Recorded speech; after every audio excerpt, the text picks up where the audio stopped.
Hey, Derek. Trey. I feel like we've just been here.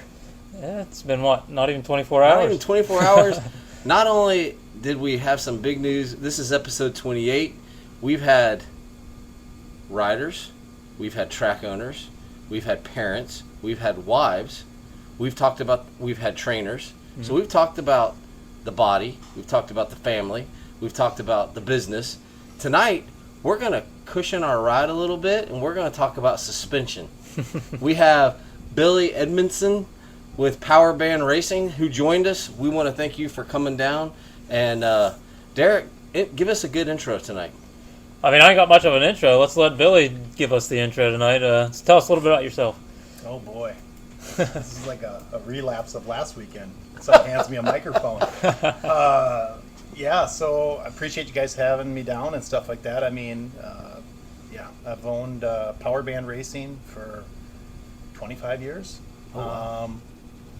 Started off like all of us do. You just got a passion for something, and you know, the whole problem with our industry at times is it's kind of limited to the resources. You know, as a young man, I was, drawn to anything I could get my hands on, a service manual. I'm not going to age myself here, but the internet was really new. But there was no platform for young, motivated people to learn certain things. So you kind of had to grassroot it. You kind of had to take it apart, document it, put it all back together. So, come from humble beginnings. I mean, most suspension guys in our industry is there's a few that, were some mechanical engineers at one point in time, but some of your top suspension guys like Bones was a welder. He didn't come from suspension university. There is no such thing as that at times. So we're all just learning as we go and finding our crafts. And that's what I did. I mean, started this out of my garage how many years ago? Actually came from an industrial side. I was an industrial pipe fitter before this. One thing that I found from that was I got to go into a lot of places and learn about industrial stuff, anodizing, nitrating, oil manufacturing. So from that standpoint, I definitely see that being a benefit at the time, but it got to the point when I was a young man and I had to decide, either I'm going to continue being this pipe fitter or am I going to chase my passion. And before you know it, you're taking days off from your industrial job to do your passion, and before you know it, your wife's looking at you saying, "Are we doing this?" And the rest is history. But 25 years of doing this. We moved down to Tavares, Central Florida in 21. Something we've been wrestling with for many, many years. We started off as a regional suspension shop, being Minnesota based and stuff like that. We had a good following and stuff like that, and then somebody talked us into going to Lake Whitney. So you went from District 23 to Texas for a big race, and showed up, and had a good showing and stuff like that. And before you know it, from me quitting being a pipe fitter to 2 years later, we were winning Loretta titles. So I thought, Austin Faulkner is actually one of our first championships. It's funny that times we've had pro teams that I look back and every one of them used my product at one point in time. So it's kind of really cool seeing that from a standpoint of seeing kids when they were 50s and 65 riders, and all of a sudden you're like, hey, I know that name. That name was back in QuickBooks. So, but long and the short is we went through different phases as a company, and we were known as a mini suspension experts for many, many years, and that actually got us in the door with WP because there really wasn't anyone putting a lot of focus on the youth model. So when I say mini suspension, super minis and down, we were, we owned that market for a long, long time, but at the same time, you do paint yourself in a corner. So we had to, keep looking at it, and once we came on board with WP, that kind of the rest is kind of history because it gave us a platform to go after a lot more stuff. Now we're winning mini O's and different stuff like that. And I wouldn't say that winning championships doesn't pay the bills. It's great, but it's a customer base. And our customer base expanded so much through those years. We went from being a regional company to, before you know it, you got boxes showing up from Florida, from New York, and California. You're all over, and you're just like, I didn't see this coming. But it's double-sided. Now you have to put more testing into it. It's easy to be the local guy. They see each other every weekend. So if you got a problem, you go see them at the truck. Yeah. I don't get that option. I'm 2,000 miles away. So settings have to be better. Customer service has to be better. Everything you do has to be better. So yeah, it's been a wild ride, and I've been enjoying it. I still enjoy it. We keep expanding, doing different things. Do we do everything right when we expand as a business? No. I mean, off the air, I can tell you a few horror stories of things that we did that got us where we're at times that, boy, I'd like to have those years back a little bit, trying to navigate that. But yeah, I just enjoy this stuff. I mean, I can talk suspension all day long. I can talk about 50 suspension and having guys bring you a PW and say, what can you do? And you're just shaking your head going, what are you doing? It's a PW. What do you expect it to do? Listen, we race PWs, and we know what the PW world is like. It's a scary world. I'm going to ask questions, and I'm going to sound naive, and that's perfectly fine. Because, one, we're talking about the black art of suspension tuning tonight. And everybody you talk to has a philosophy. And what's crazy is sometimes each of those philosophies in the right situation is correct. Well, let's put it into retrospect before you dig into it. You said we talk nutrition, so we keep the body healthy. I mean, that's one of the most key important parts of riding. We've had team owners on here. We've had professional riders, all aspects of this sport. But as we talk nutrition and the body and how it energizes, in my opinion, the most important part on your bike is your suspension. So, before we dive into that, I wanted to bring that up because these guys right here are the key element of rider success, in my opinion. And first of all, my second question was, actually my comment was, I really got a gleam in my eye when you said, oh, I got these manuals and I took stuff apart and I put it back together and I document it. And I'm like, I am so glad there are people that enjoy that process. I have a mechanical friend here that, hey man, I don't know what I'm doing. I take care of my basics on my race bike, but I also have a race buddy who helps me out. And he's like, don't touch it. Just put it in your truck and bring it to me. So the fact that you said that's an enjoyable part, there are people out there that enjoy that mechanical digging in. I'm not one of those guys. And I think it's cool to have someone sitting beside me that can say, it's really not that, it's not that bad. It's oils, it's shims, I understand the basics, but that black art that you've mastered over the years, yeah, that's the different part. So I want to dive in. You're from Minnesota? Yep, born and raised. Okay, so how does one, I think of Minnesota, I think of hockey, ice fishing, and like 4 months of summer. How does one get into snowmobiling? How does one get into motocross in the Arctic tundra of the USA? You forget that I came from PA, and look at us. I mean, yeah, he's staring down the same thing. Would you say that when you do ride, you go hard for 4 months because your season is so short? Mm-hmm. Yeah, you do get that break in the winter and stuff like that, but you get kind of spoiled in these warmer climates because, well, we didn't race this weekend. Yeah, we can race next weekend. Yeah, we went to the lake. It's not a big deal. Up there, District 23, a little shout out. They go hard. Yeah. I mean, Grantsburg, Wisconsin is the first round. It is usually end of March. It's a very wooded track. There are sections of the track that are still frozen, that still have snow on them. Yep. And the parking lot is full. And I'm looking at these people going, what are you doing? Mm-hmm. You know what would happen if there was a frozen race in Florida? It'd be a state of emergency. Yeah. There would be no race. There would be no race. We'll have to till that up because we have to wait for that to thaw. Is that when the iguanas are falling out of the trees? Yes. Yep. Yes. That's a little bit more southern than here, but we haven't witnessed it. But you get down to the Keys and there's iguanas everywhere, and then when they freeze, it rains iguanas. Yeah, it rains iguanas. And to your extent too of what do you do in the winter? There's places. It's not the Sandbox, but there's an indoor riding arena, and that's the problem. It's worthless through the summer because what are you going to do with it? It's an inside riding, but come January, come New Year's Eve, it's packed, Oh, yeah. and people are willing to load up the bikes. It's 30 below, which fork seals hate that. They get there, it's nothing but carbon monoxide and people riding around. It's And headaches. they can't get enough of it. Rage and headaches. Rage So and headaches. that was my off season. We'd race all summer. I mean, like he said, you pound it all summer. That is all you do.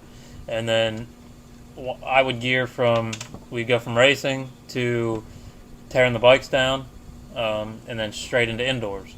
Yeah. So I would go straight to indoors, and I would blow fork seals like crazy because you're talking Yeah. negative. We didn't get quite that cold. I mean, it will get negative 20 wind chills, but an average of 0 degrees. Yeah.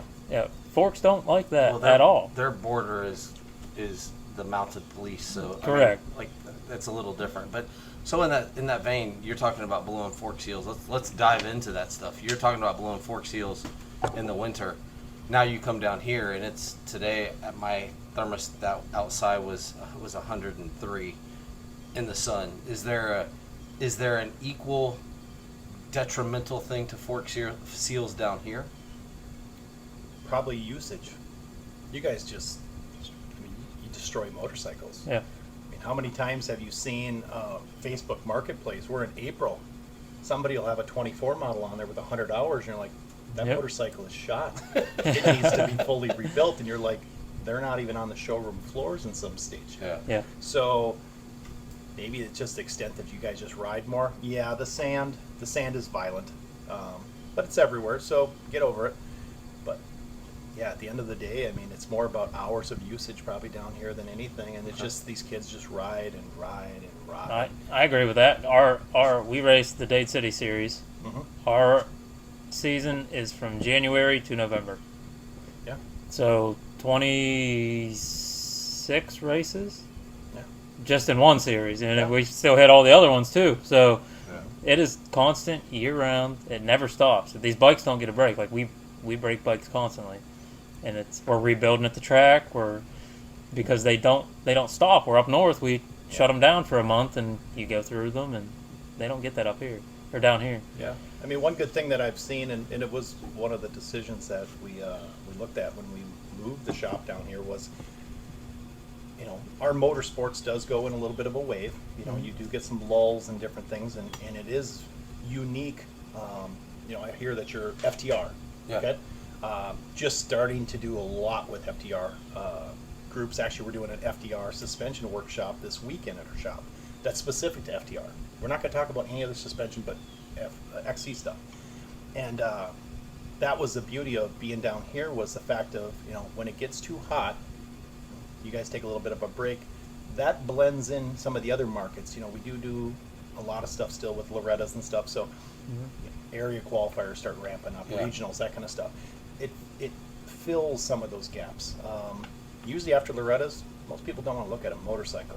Well, as a business No. owner, I don't like that. So those different areas where all of a sudden guys are like, hey, it's getting a little cooler, I'm going to start riding again. That kind of fills that gap. Or they're building their bikes in summer. You guys might rebuild your stuff in summer when it's hot. Yeah. Where the rest of the world, you would think sometimes that everybody's like, oh, your busy season should be summer.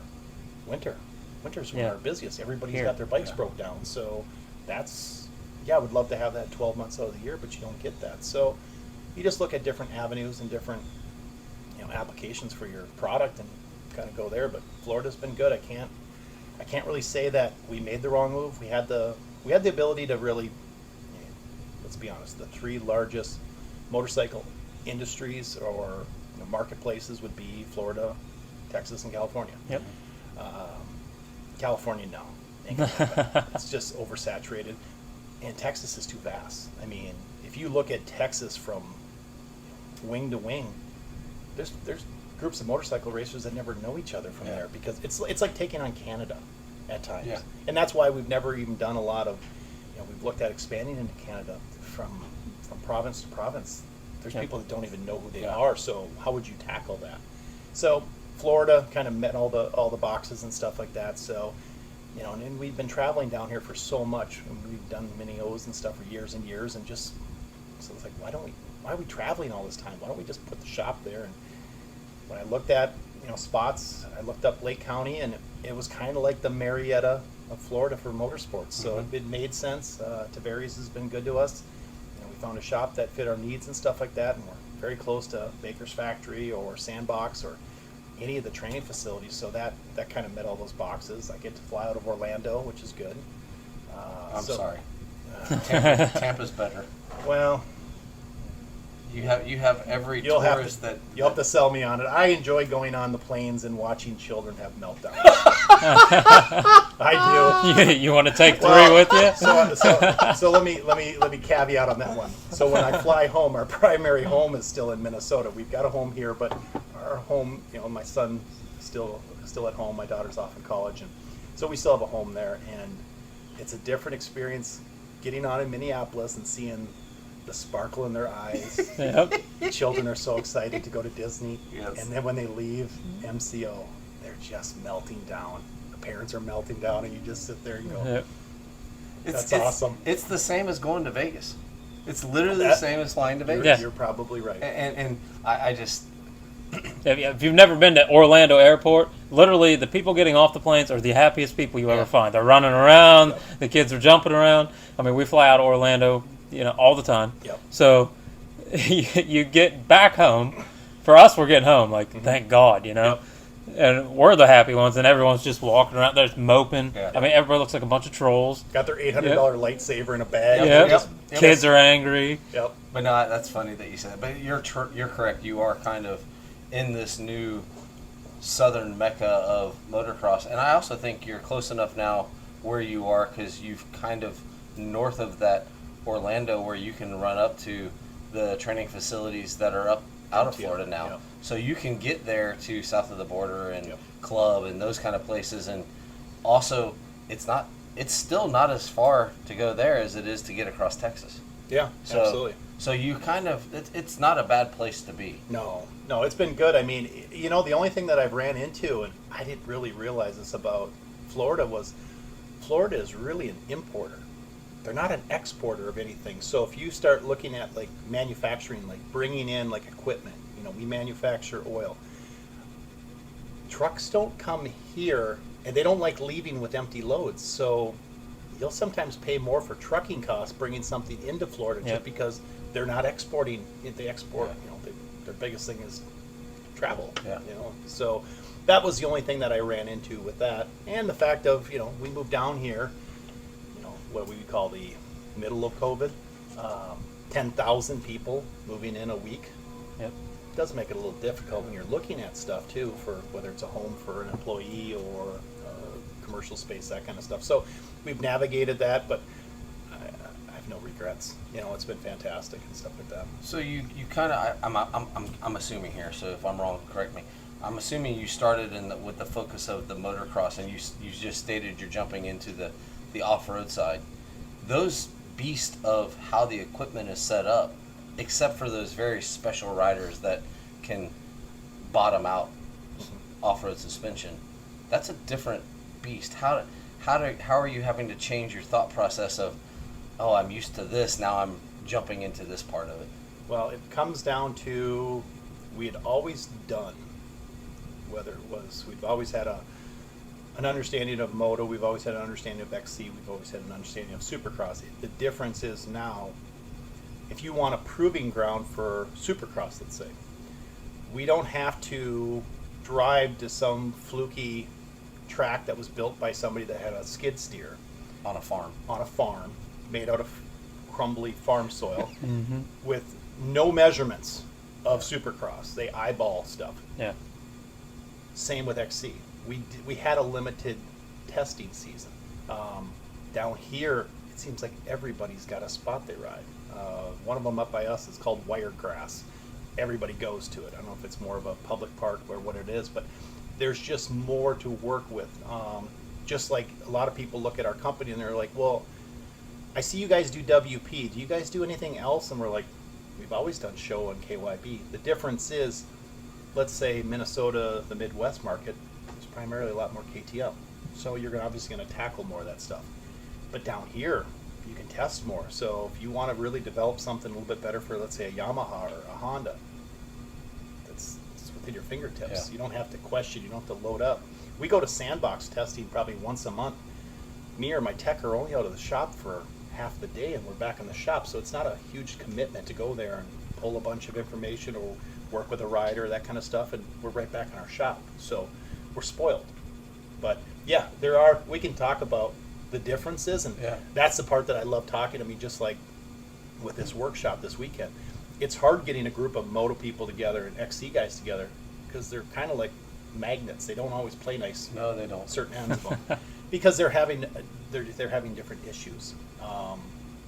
There are times where like top level XC guys, sorry, they're running moto suspension. They're not running. I mean, we've had the luxury of working with guys like Ryan Sipes and different guys like that throughout the years and stuff. And these guys are running moto suspension. Yep, you do get the other side of it when they start putting AA and different letters around the stuff. But at the end of the day, it's an understanding of how it works. Doesn't really matter as much as the application. It has more to do with understanding what you're asking for and how to apply it. Just like with a little kid. They don't know how to explain it, but you can just visually see with the things that they're struggling with. Yeah. Let's apply the knowledge to it, and then we can solve that problem. We just got to stop for a second, lay it out on paper, and then kind of work toward it. So if a little kid comes to you and talks to you about hold up, because I'm still trying to figure out what the hell hold up is. If a little kid comes to you and talks about hold up, I want to meet this kid because. So can you explain for a completely naive guy, because that has been a key word this year in Supercross, is a lot of riders were talking about their hold up in the suspension. So all I can picture is it's how firm it is through the stroke until it gets to the bottom, and then it's plushing out. So explain that to me for a naive person that literally rides their bike and for 3 years rode suspension that was way too wrong for me. So I didn't know any better. Well, when you talk about hold up, you have to kind of step back and look at it in a couple different ways. So you're mechanically trying to hold up a suspension. That's traditionally done with springs, okay? Some guys choose to do it with dampening.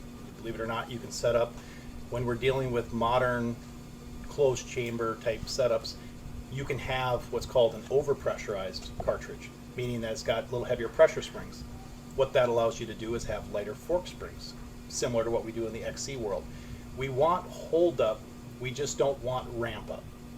If you took a dry erasable board and laid out a motocross fork to an XC fork, the XC fork needs to have more of a long linear line to it, because if you give a XC guy a moto fork that has curvature to it, you're going to be hating life 2 hours into it because it's going to ramp up. You're going to pump up your arms.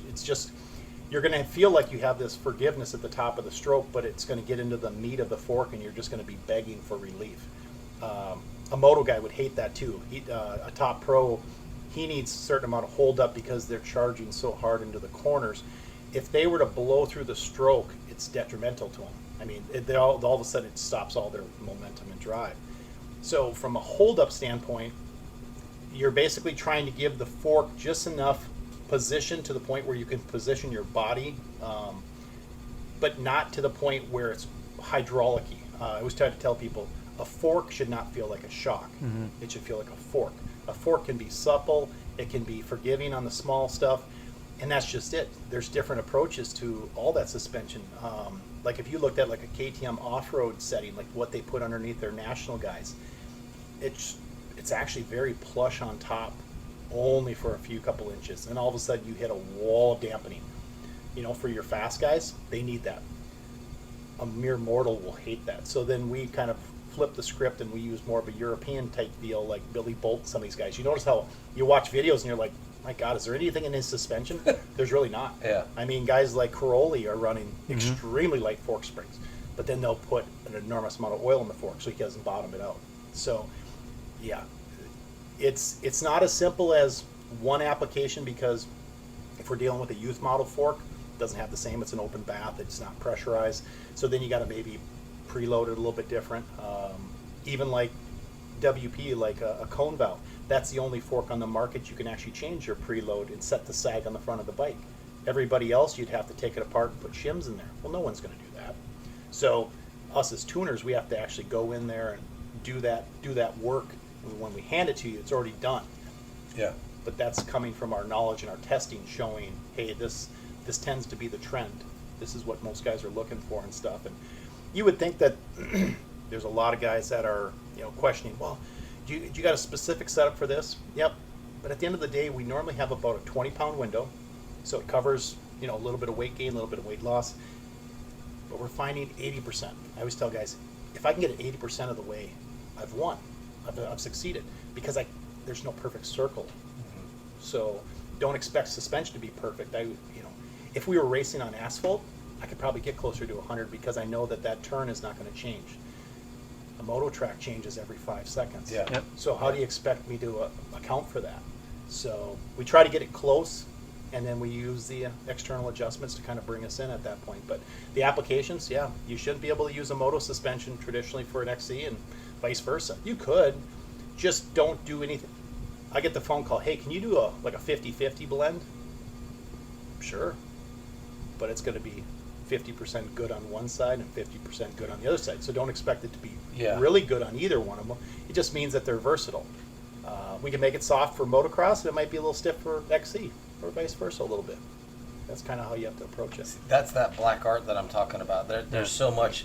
And since you're here and we have a Pee-wee dad who's youngin', but you see the kids at the track, and I never even, for the local racers, not digging on local racers, for little kids, just get on the bike and go ride.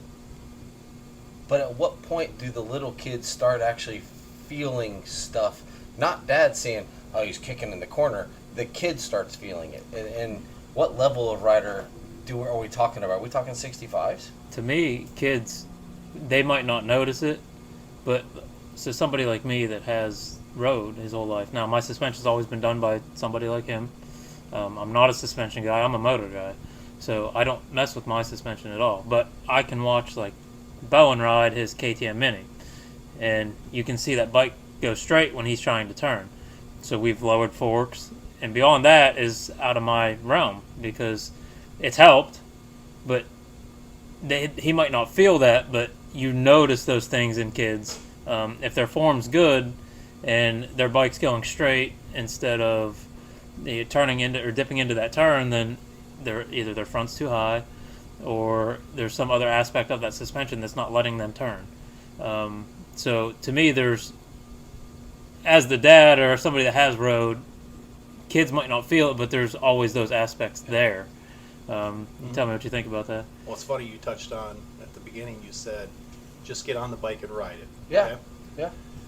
So as a tuner, I do get frustrated, because it is comical at times how quickly, and it's terrible to say because I make my living doing this stuff. I make my living by people setting me suspension. How few people just start with the production stuff. Yeah. It's simple. I mean, so last weekend being at Motocross and stuff like that, or a couple weekends ago I was back home. I did a clinic up in Minnesota. Just getting someone to roll a stock bike up, whether it's a Yamaha 450, whether it's a KTM 65. I love the grassroots side of it. I love, as much as we love going to big races, it's still fun doing the regional stuff, because you get to see, all the different aspects. But someone just rolling up a stock bike, and they feel like rock stars, because you put the bike on the stand, you set the fork tubes, you set the clickers, you set the sag, and they go out for practice and they come back and you can just see the grin in their helmets. They're like, God, that was so good. The bike is so good. Exactly. The bike is so good. So let's start there. But sometimes the parents do tend to go down roads and I got to get all the bikes revalved and stuff like that. And it's like, I get it at times, but there are times where you can actually, and it's hard to say, but there's ways where you can jack the suspension by having it modified. It might have been from someone that just didn't have knowledge of the certain bike, but at the end of the day, you can make the bike worse. And then you start chasing these bad habits Yeah. because the bike isn't working. The safest thing the manufacturer does is they just make it very vanilla. That's why every bike write-up on any bike is like, well, most of the guys liked it and this and that. But it's almost foolproof on a stock suspension. There's only so many ways you can make it bad.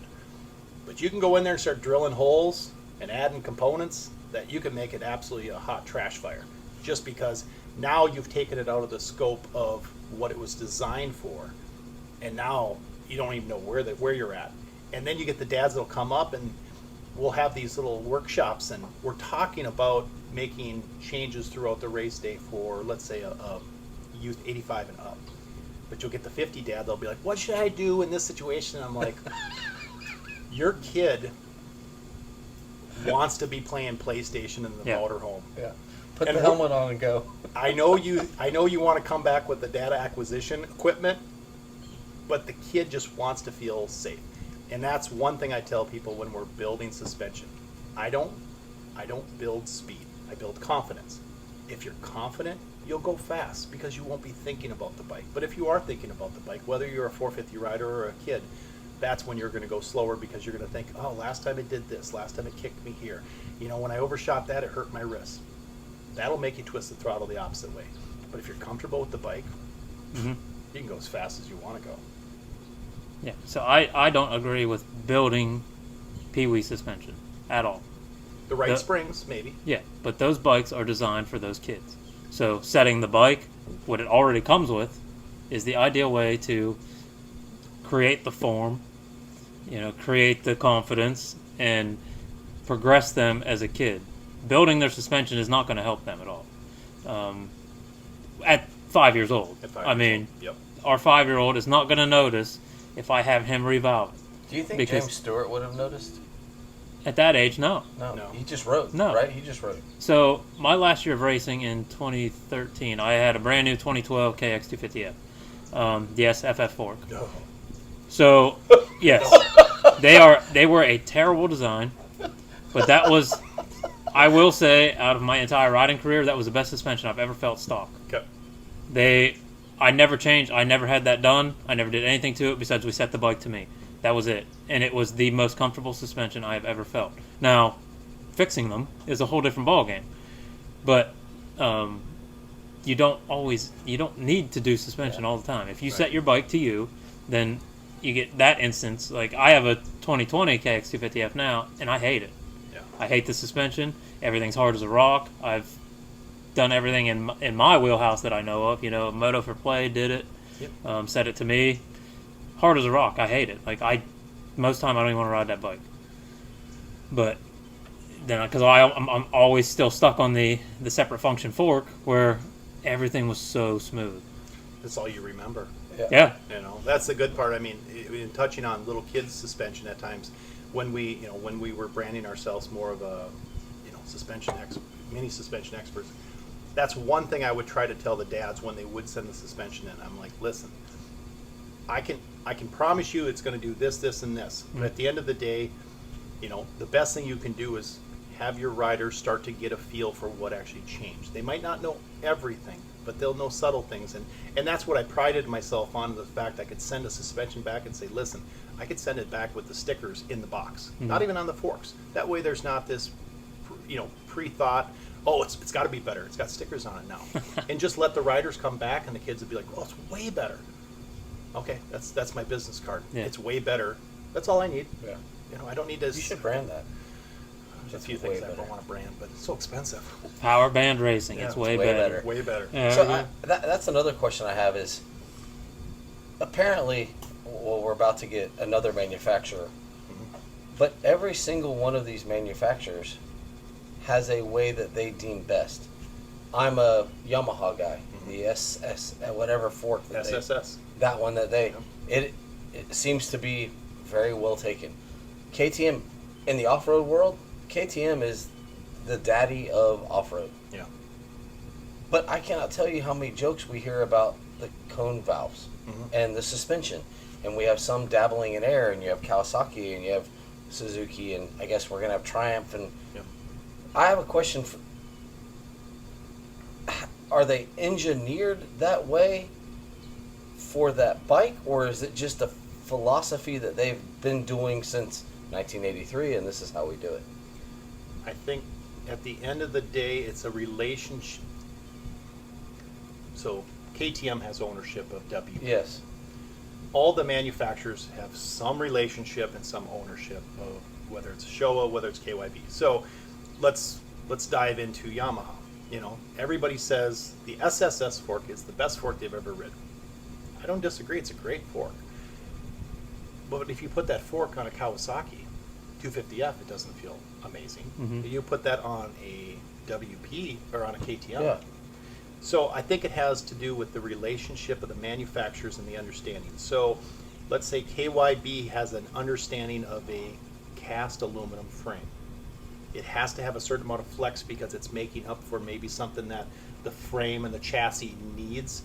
Vice versa. Chrome moly frame, cone valves, maybe the AER fork is a better fit. The tolerances are different. At the end of the day, everybody's cheating from everybody. You can take them apart half the time, just like the bikes. You take the plastic off them. If you're washing them in a driveway, I can't tell you, unless it's a Yamaha with the motor backwards. I'm sorry, you can't tell the difference between a Kawi and some of the other bikes at times. So it's a relationship. It's an understanding of the materials. The tough part with KTM is I could be wrong, and I'm sure I could get hammered on this. My understanding of KTM was when they came out of bankruptcy, they took a lot of the playbooks from Harley Davidson. If you look at how Harley does stuff with their catalog parts and all that kind of stuff, they went hard. They created a demand for cone valves like no one's business, just like with the track shocks. Is the production stuff terrible? No, it's probably the best air fork on the market, hands down. You know, they put the most time into it. All the other manufacturers did it for a time and then they got off it, right? So their track record is going to be a lot smaller. But at the end of the day, it's these relationships and how they developed that demand for that brand and stuff. I mean, people would lose their minds if you saw a Showa fork on a Yamaha. They would just think that that's black magic. Yamaha has a good relationship. Is it perfect? No, there's still areas where it's kind of like, I'm not a big fan of this. And, you know, whether it's Dylan Ferrandis or any of these guys, they're saying, I can't ride this bike. I can't ride this bike. It's preference. It's navigating through the subtleness of the bike. And that's what I see as now the technician's job in the year 2023. It's understanding the bike, looking at the rider and saying, what do you need out of this bike? Because it can't be just, you know, cut and play. I don't subscribe to the companies that are, I call suspension shops, they're kind of like IKEA. They all come with instructions and extra bolts. That philosophy worked in the 80s when the technology was very poor, but the modern bike is very good. My job's getting harder and harder to take a really good bike and make it even better. Yeah. But what I've got the advantage of is the manufacturer can't tackle a 130-pound girl. They can't tackle a 250-pound vet guy. So my job's always going to be safe when it comes to that because there's always going to be a way I can take a really good product and either increase or decrease or speed up, slow down. I've got wiggle room. And then the other thing is, look at all the manufacturers that aren't XC based. Yeah. Kawasaki can say they make a cross-country model, but it's a, come on. They added a kickstand and a gear. You just put a different dress on that girl. Yeah. So it's the same old girl. So there again, now you can take a popular bike and tailor it for an XC guy, and you've got a whole other marketplace too. So that brings me to another question. Sorry, this is kind of personal. I race off-road, and I race the 250FX, which is sprung, geared. It is, I have a guy I race with who races the 250F. I was going to talk about your bike next. And both of them they're different. They ride different. So my question is, let's say I find a 250F. Can I make it similar to that 250FX? Or because of the mechanics of the engine and that dynamic, the suspension's always going to act different? When you're going from 2-stroke to 4-stroke, I would say you're taking some equations of like engine brake into the. They're both 4-stroke. Let's say both 4-stroke. You know the beautiful part about KTM, Husqvarna, gas. I've had guys come up and say, "God, I love my gas forks. I hate my KTM forks." Oh yeah. Do you still have your gas? Yeah, it's in the garage. I said, "Why don't you put your gas forks on your KTM?" Like, you do that? They came out of the same manufacturer, so same bike. Same bike. So a lot of times people wonder, well, how can there be so many different settings and stuff? Well, there's 1,000 settings that say that WP comes up with. Work through them. Do the math and say, well, how does this apply? Put them in real time and put them in someone's bike and go out and test and say, God, this is really good. Yeah. Just like with a Kawasaki 450. Let's put the Honda setting in it. It's totally different. It's got a different mid valve. It's got a different compression assembly, different pressure spring. It's not. I've used this last weekend and I'm gonna use it again. Chad Reed will tell me if they didn't want you to change it, they would have welded it shut. Yes. It's a brilliant. That is his they should have tattooed that on him with all the changes he made every time. That guy comes into our shop. We handle his kids' suspensions and stuff, and you could sit there for 2-3 hours. And he loves sitting there and talking too. I hope we have an equal relationship when it comes to that. But it's that conversation of that love of development and stuff. And you can see the back and forth, and it's not skewed by oh well, I race for X, Y, and Z, so I can't say anything bad about it. Some people are a little too knee jerk with that stuff. Even pro riders that so and so does my suspension. Okay, that's all fine and dandy, but we can still have a conversation about stuff. Yeah. And you don't have to worry about it going somewhere. It's just conversation. But yeah, at the end of the day, it's not welded shut. Try it. If it might feel amazing, it might not, but you won't know until you. We've got a dyno, and we've got the ability at times to, read the suspension. But at the end of the day, it's your feet on the pegs. I don't know how it's going to feel. You might ride totally different. So everybody's going to be a little bit different. So the touchy part is having an understanding of what your application is, and you become kind of a cell. And we group people in certain areas, and you're going, okay, this is more of a 40 plus guy. He's doing this, and this. So we can have a good base to pull from, and then we can build upon it. And then sometimes, I've had riders that have been with me for a long time. There's times where we have to go and jump outside what they're used to, just so they get a fresh perspective, because they've always drank Coca-Cola. Yeah. Sometimes you got to put a Sprite in front of them just so they have a different taste for it. That actually makes a lot of sense. Yeah. What were you gonna say about my bike? I was down at his house one day. I took my bike out. Trey's like, "You want to ride mine?" Yeah, I'll ride it. So he's got the YZ, and I say my bike's hard as a rock. So he's got a natural whoop section. Mm-hmm. All right, it's turn track down there. I jumped on his bike, made one turn, and hit that whoop section 4th gear wide open because it was so comfortable. But that's the big difference in these bikes. So his is tailored for outdoors or what XC, so they say. But that bike is literally like the softest, most comfortable. But I can't ride a Yamaha. Yeah. Yamahas are too wide for me. I'm a small guy. I'm a Cowie or a CRF guy because there's the build of them. But that made it somewhat rideable because all my old Yamahas that I've rode don't feel like that. Right. So now I get on these new SSS forks, and they're God, you can just feel the front end just floating. It's fantastic. But I think Cowie has went in the opposite direction where to me their suspension is now much harder to ride, and it makes such a world of difference in the riding aspect of everything. Because because you're riding a hard bike, you can't turn that bike properly. I mean, I'm so tired when I ride my bike because my body language has to be all over the place to counteract what's going on within the bike, and I cannot get that bike right. Where his bike, I can just jump on it and it was comfortable. The only tough part about sometimes when guys swap bikes, I always, you'll have somebody that's been maybe loyal to the brand for a long time, and they'll jump on X, Y, and Z bike, and they'll say, God, that was so good. I always tell them pause. Yeah. Borrow that bike for a week. Because then they can kind of get more of a perspective of, because there is, same thing. You could have thrown him on your Cowie and he'd be like, you can have it. Yeah. There are those types of bikes that are out there, but going back to when you're learning about suspension, you'll take his bike apart, and let's say that's just an SSS fork, and then you start laying stuff out, and then you'll take a Kawasaki 250 out, laying stuff out. And they're not that different. No. There's a different way of how they get to certain points in that suspension, but overall, they're coming from the same platform. There's not, as much as sometimes even some of the young pro guys, they all idolize whether it's a Jet or a Kenny or whatever it is.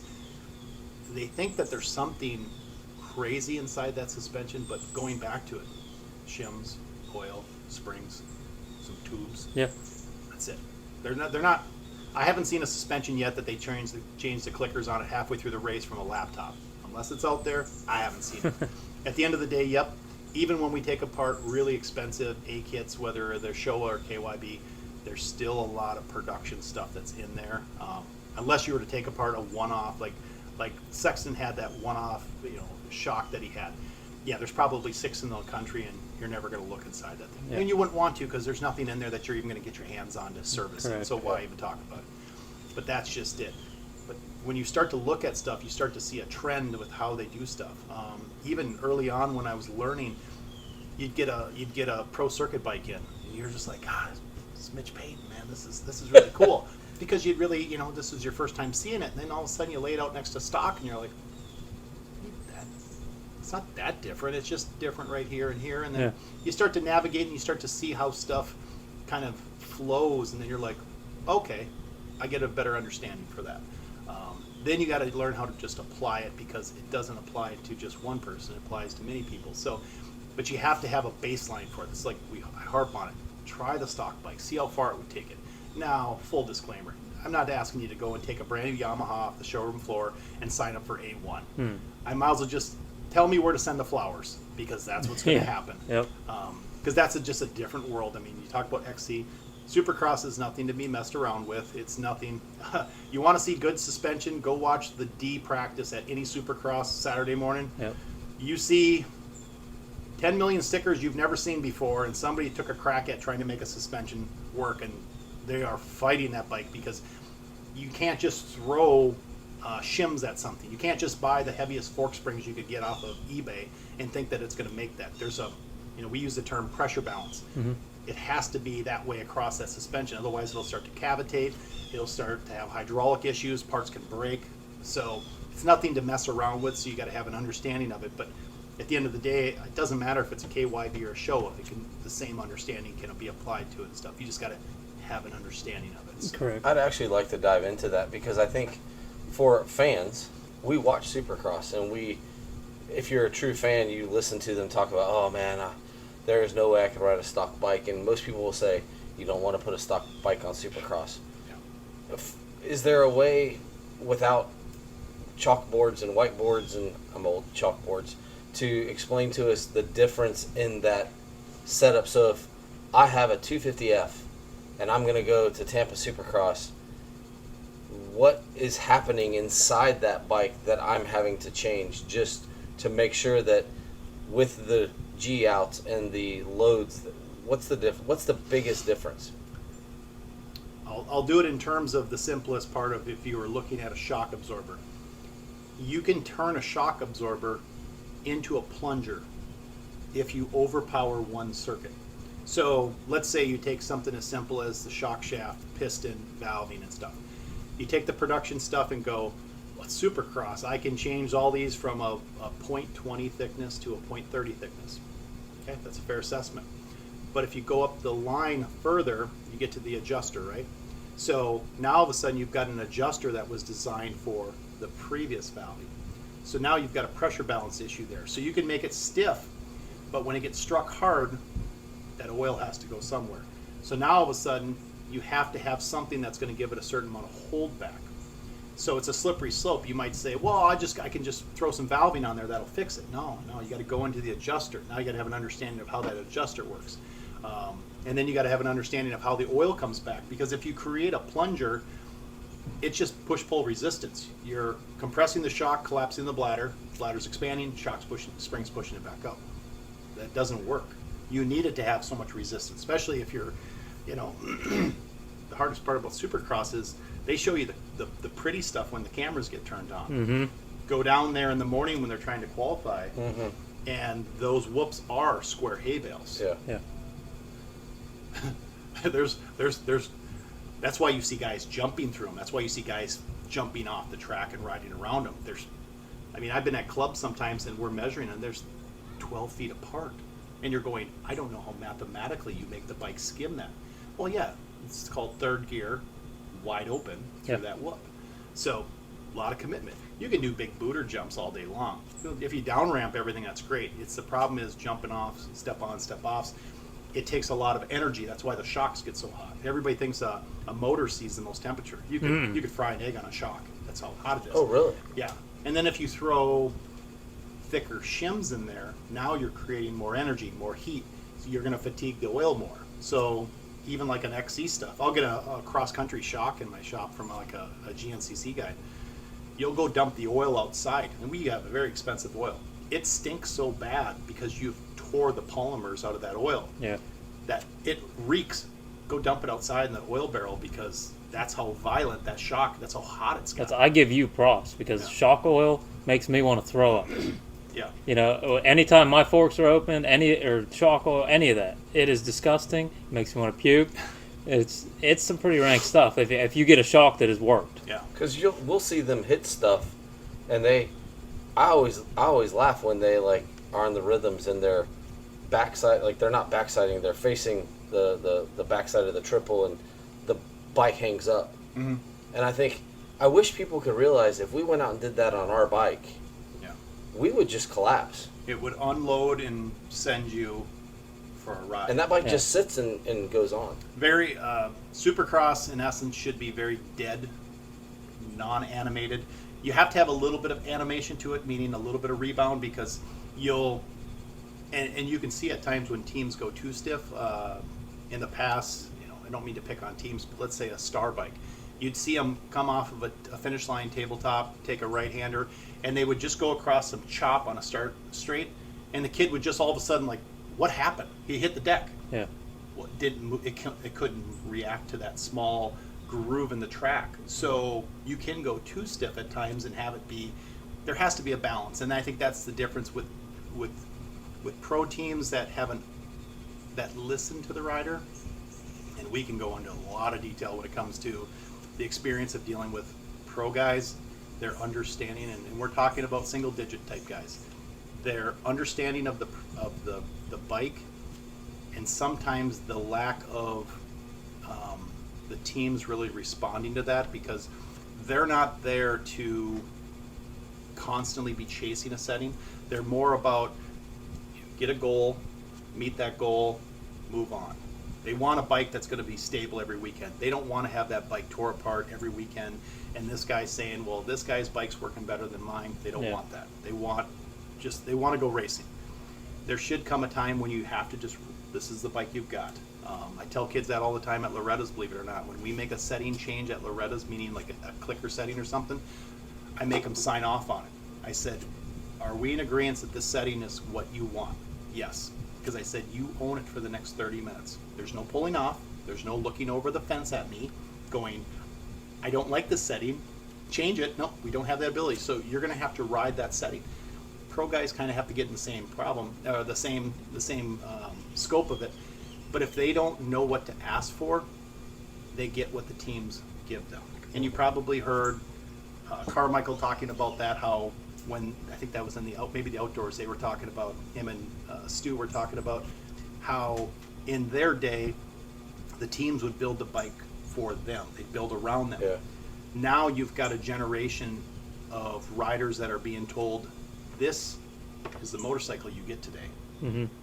What do you want to change? Because it's going to be a small scope, but that's it. Because we've got, whether you're HRC, and Trey Kennard said this is a great baseline for you. This is what we're going racing with. Either you work with it or not. That's what you get. But unless you ask for what you want, unless you can relate to what you want, and there's a lot of times where we've had named people come to us and say, how do I explain what this bike is doing, because they really haven't been around it. No one's ever shown these guys what takes place. You're not going to see, unless you're Ken Roxon and you're in the back of the truck watching the guy put shims in the shock. That's not what takes place on these pro teams. Yeah. You have the teams that go in the trucks, they make changes, they come back out, they put it on, they say, what do you think? They weren't involved in that conversation. And I think that's what's missing in our industry, is that there's not enough conversation of what's taking place.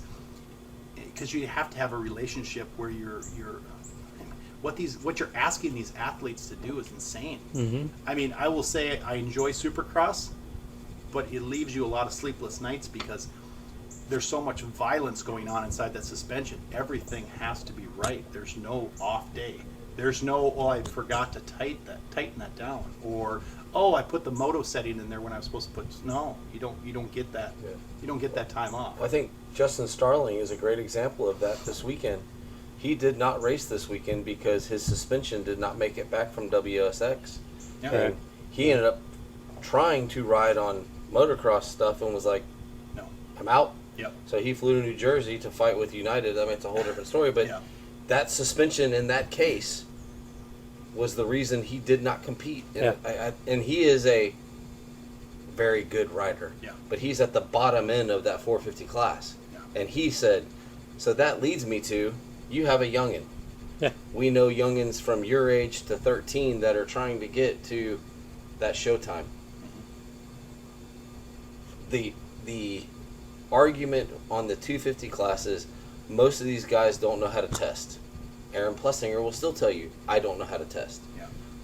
But you get some of the old school guys that are like, I like this is my feeling, this is how I feel. Chase Sexton has been battling that all year. We all made fun of him and he's a millionaire now. But how do you, as a parent, teach your kid what to say to him, and how do you, as a suspension guru, teach his kid what to say? That's where, if that education started, because, like me, get on the bike. Jason will ask me all the time, what do you feel? I don't know. Is the bike sinking? Is the bike bouncing? I don't know. I don't know. Yeah. So how do you teach someone who doesn't have that feel or the language, or they just ride? How do you teach them? Well, what they're a looking kid at for? my age, you don't teach that. No, like but you can start giving keywords. Yeah, but they have. And use that term lightly. I use it with 450 pro guys and 50 riders. Better or worse? Because that's the simplest. Yeah. Did it make it better or did it make it worse? We can always put it back, but did it feel better? Did it feel worse? Mm-hmm. And then you start working on the terminologies. That's just it. You can go down rabbit holes reading articles and front end lean angle and all. You'll make a little kid just run to the motor. He doesn't even want to deal with you at that point. I want a popsicle. Yeah, I want a popsicle. That's just it. These kids are very simple creatures. So how I approach it, and I'm trying to do more, and we'll talk about it later on about, different workshops and even like the suspension academies that we're doing now. But even something as simple as, I had a dad ask me probably a year ago, he's like, "Do you guys have a book for suspension?" And I'm like, "Well, what do you mean?" He's like, "Well, like a book that tells me what to do when I'm at the track and this and that." And I'd heard that before. And we had these, little bifolds that for years and years we would write people's settings down in them, or put them inside the suspension boxes. You know what would show up when they'd send another set? That pamphlet would still be in the bottom. So I'm like, whatever, I'm done with that. But I sat back down and I redid one, and I'm actually going to have them. They're being printed up right now. But so what I see being helpful in the future is, one, we have an understanding of where the baselines are. If you were to call our shop, whether you're speaking to me or whether you're speaking to my tech Tyler, we're going to ask you some general things. Where's sag at? What's your fork height at? When's the last time that it was serviced? That just gets kind of the ball rolling as far as an understanding of the history of what's going on there. So we're not guessing. I don't care if it's somebody else's sticker on the forks. I need to know some generals to start knowing if I can even help you where you're at. But I think if you could start having a rider get an understanding of, okay, bike kid got a little bit taller, we need to adjust the sag. I tell parents all the time, sag shouldn't have to be overset. And I do harp on that sometimes at the workshops too much, because everybody's got a way of setting sag and this and that. But at the end of the day, unless your rider has gained weight, there really isn't no reason to go and recheck the sag. So unless you're throwing them on the scale once a week and you're like, yeah, he went up 2 pounds, okay, well, then that needs to be accounted for. It's a mechanical spring, it would benefit from that. But if I've got a dad that's setting sag every 45 minutes, there is a great chance they will go the wrong way just from a mistake setting it, because everybody's got their own ways. And I try to do that at the workshops, show people a very meat and potato way of how I set sag. I mean, I don't use fancy digital tools. I use a metric tape measure. It works. And at the end of the day, it's better to be close than perfect, because you could never get it perfect, but you could really mess it up wrong if your kid was up jumping up and down, and all of a sudden you got this funny measurement, and you're like, well, you crank the spring down 5 turns, and before you know it, the bike feels like trash. Well, it didn't feel like trash before you touched it, so let's go back. So the conversation is always about where's everything at. So we created these log books so you could kind of go from track to track, whether you go to Dade City and you find that this setting works really good. And there's areas where you can write down notes. Hey, we run sand tires, we run this pressure. So there's all this documentation, and that's what I thrive off of, is because now I have a paper trail. I operate off of a paper trail because I have an understanding of where it's been, and what it's gone through and how it's set. But the most frustrating thing as a tuner at times is parents will spend thousands of dollars to travel to a qualifier. We drove 2,000 miles, we spent $5,000, we get there, and my kid sucked.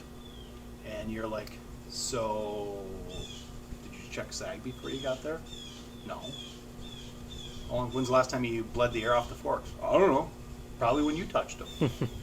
Well, don't put my product on some pedestal. It's only as good as the person that's in control of it. So you spend thousands to get there, and you didn't even do the simple things. So if you can do those things, your success is going to be much better. But what do they focus on?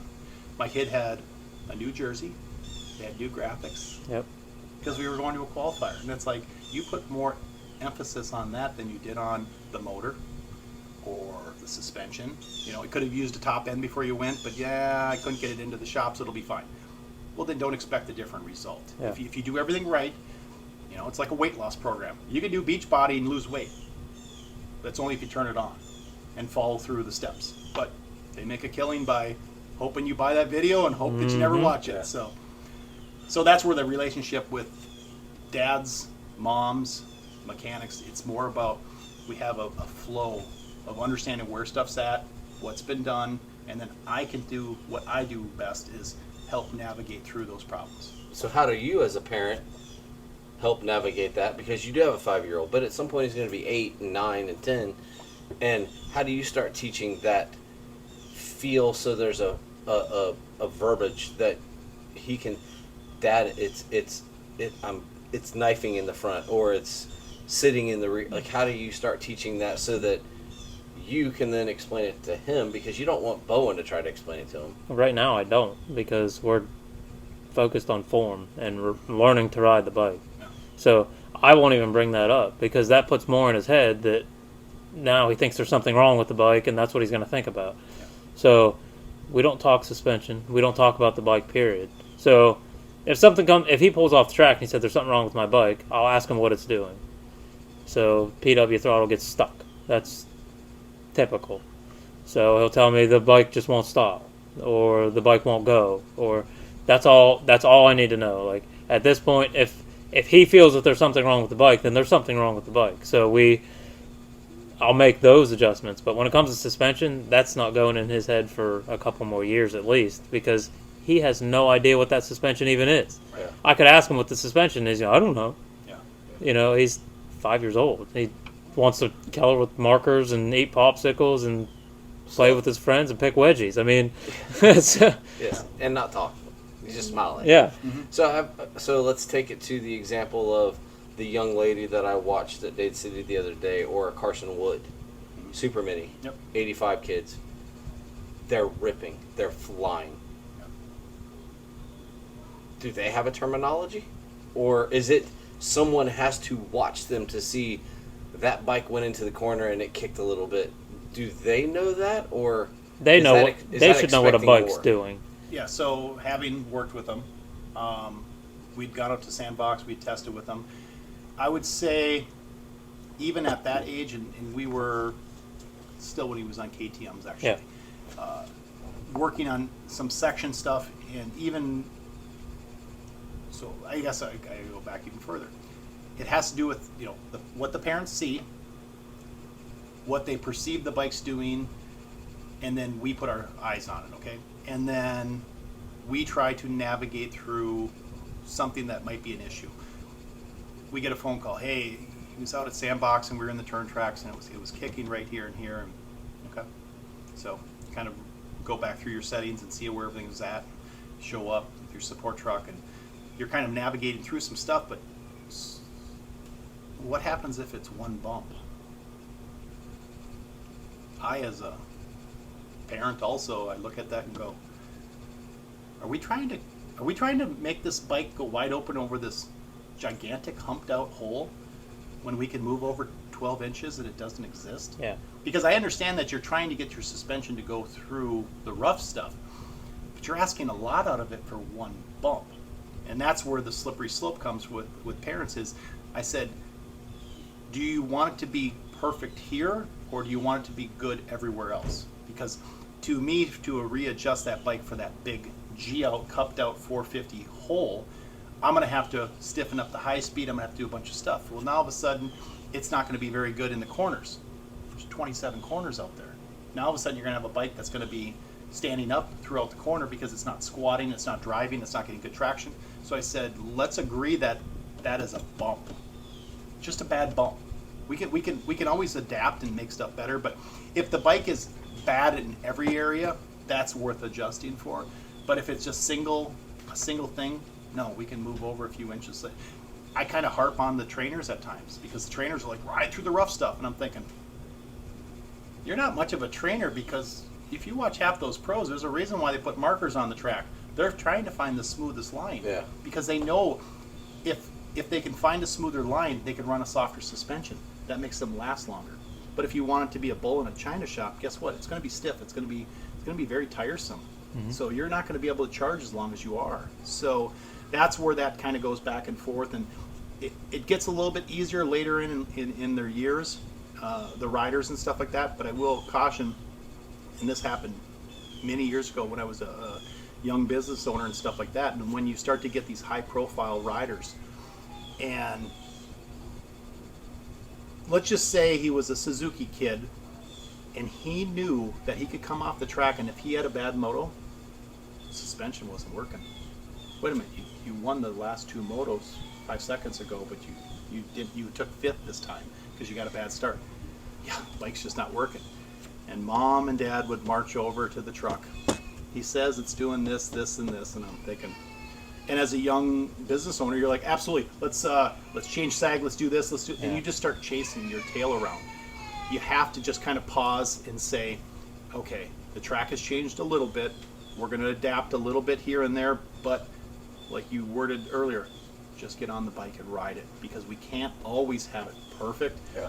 We can make it good, but it can't do everything right every time. Yeah. Just like I don't ask that out of a rider. It's like, what happens when they come off the track, and all of us industry guys, it's so funny how everybody thinks that the industry is bigger than it is. All of us suspension guys talk to each other. Yeah. All the motor guys talk to each other.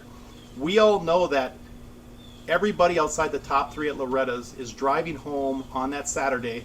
They're firing their trainer, their suspension guy, their motor guy. We're going to get Kawasaki's, and we're not going to wear Fly anymore. We're going to get FXR.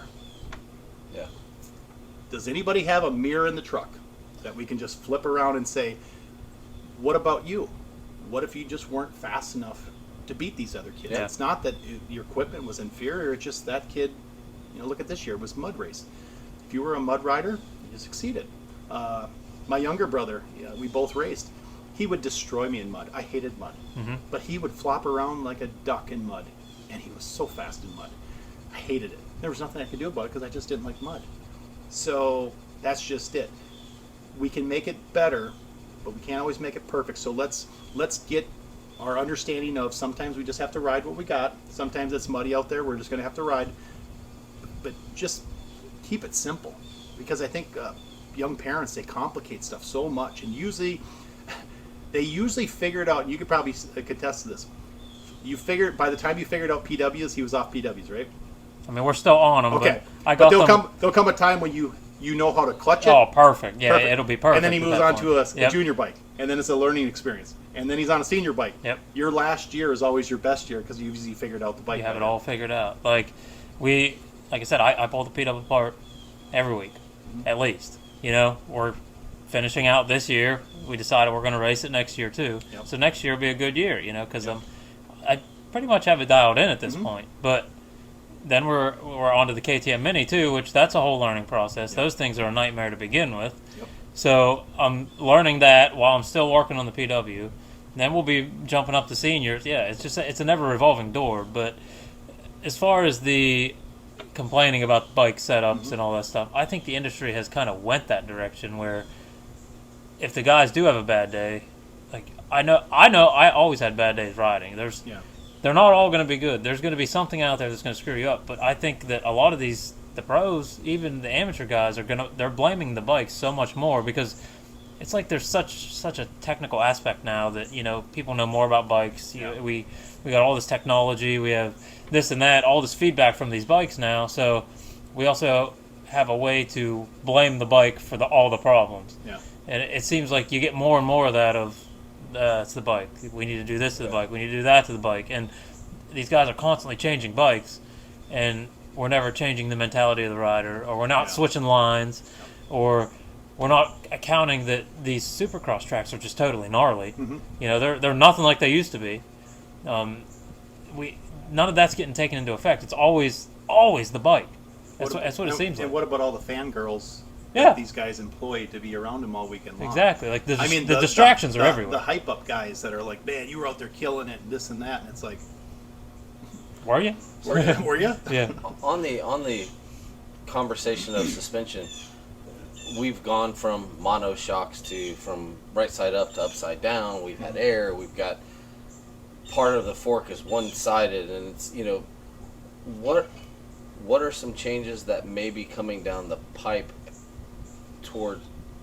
Because I feel like the bikes are so good now. Yeah. Like I don't know what else we can do to them. So what do you see in the industry that is something that's coming down the pipe on either shocks or forks that are we going to get? It's going to be GPS adjustable every corner? I would say the industry is leaning toward cost. Everybody wonders, well, why does WP run an air fork? It's cheaper to make. Yeah. It's one-sided. It just fits everything. You're going to see more and more of that, I think, because it's almost like our technology is very advanced. But it's interesting when you talk about technology. I got the chance to. It would have been probably 2018. We were out in California at a winery, beautiful place. But we were out there for a WP kind of a conference, and I got to actually talk with the president of KTM, and I got to talk to some of those guys, and they'll flat out tell you, we have more technology, but we don't own the rights to that technology. If you look at the automobile industry, they buy up all the patents on all the technology. So you can't buy that technology because they own the rights to that technology. So self-adjusting and some of these things, they're out there. They just can't apply them because you couldn't afford to get the patents for some of that stuff. So from that standpoint, your Yamaha, for example, the AOS fork and SSS fork, there's sometimes I can't even tell you what the real difference is besides maybe some diameter or some stuff. It's still a cartridge that is pressurized. You still have springs. You still have spring perches that control oil. You have adjusters, but that's it. I mean, unless you're going to go down some crazy rabbit hole, which would, I just don't think I'll give KTM credit. When they use the term ready to race, they do tend to put racing at the forefront. If you look at the Japanese, they are spreadsheet people. It's about numbers. It's about what makes sense. How long is the tooling going to last? How long can we run this before this needs to be changed? They're looking at return on their investment. KTM doesn't approach it that way. They just say, well, we're going to win on Sunday and sell on Monday, which was an old-fashioned approach to it. I caution them. It wasn't that long ago they went through bankruptcy with that philosophy. I haven't got a chance to go out to that new... Oh, the new center? The new place. Yeah. But my understanding is it's all based upon racing. There's no R&D for consumer stuff there that I'm aware of. So they might have some R&D and stuff for the racing side, but what's the R&D side for the consumer? And then you have a company that has, and don't get me wrong, Yamaha and all of them have their issues with being owned by Japan, that kind of stuff. Austria still has a huge say in stuff. So that's sometimes even a problem for the U.S. riders. Aaron Plessinger, whether it's Coop, whether it's Marv, their settings sometimes are coming from Austria. Austria has a say in their settings because that's what they've tested over there. Even though Austria is not doing Supercross, they still have a say in what they see and what it looks like. Whether a 52 millimeter fork works or doesn't work for a young rider, this is what you're getting. This is the bike you're going to ride. I'm sure if you ask Caden Braswell if he came in here, big difference between his TLD bike to the HBI bike. Just because of, there might have been stuff on his bike he didn't want to run. Tough shit. You're going to have to ride that bike because that's what the bike Austria has presented to you. Yeah. So. And we talked with Matt about that. Yeah, I enjoyed that podcast. Yeah, Matt wants to try to formulate those bikes to be a little bit more comfortable to what they're used to, but also get those riders to understand that we can't give you what you had. So there's a fine line there, but like you said, some of those bikes are just way over the top. Like, you don't need half of the shit that's on there. Right. So I think. What do you do if there's a rider that didn't like his amateur bike? Now you threw him on that pro bike. Yeah. And he doesn't know how to talk his way back off that. Yeah. He's just like, I loved this part of it, but I can't. There's just no change in it. They just go through the motions and hope that their talents can take it past that. That's where I say that education component, where it is sad. Like car racers go through that. Yes, but cars, depending on how the power is delivered and the braking pressures, and they're racing to numbers, where motocross guys are like literally avoiding bumps or hitting bumps depending on what they're looking for the feel. Race car drivers are driving off of a data sheet that they say you need to be 85% throttle at this point in the corner, and they're like, dude, I can't pick that up right now. I can't. I'm getting too much lean, and they have to learn how to be almost testers in the cockpit, and I've yet to understand why motorcycle racers are not that in tuned to that part of it. Well, from a professional standpoint, I think, you give me a pro circuit bike, it's gonna feel amazing. But is it? It's a gnarly bike. I'm not gonna like it. You're probably not, but the riding's like, for me to ride it, I'm gonna be able to go out there and ride that bike. There's gonna be things that I probably don't like about it. I'm not used to it by any means, but these are professional athletes. You should be able to pull them off a Lamborghini and put them back in a Mustang. If you label yourself as a professional athlete, you should be able to ride any Dynamica bike. Yeah. But we've talked on this podcast before. I also think that they're getting way out of hand with these bikes. Yeah. It's not an even playing field. Right. At this point, the bikes are out of control when it comes to factory bikes. Like there should be a set standard of how far these bikes can be built. I mean, we got Pro Circuit that's putting double injectors in their bikes and pulling so much horse out of these bikes that's insane. You got Star Yamaha that builds one of the fastest 250s the fastest 250 out there.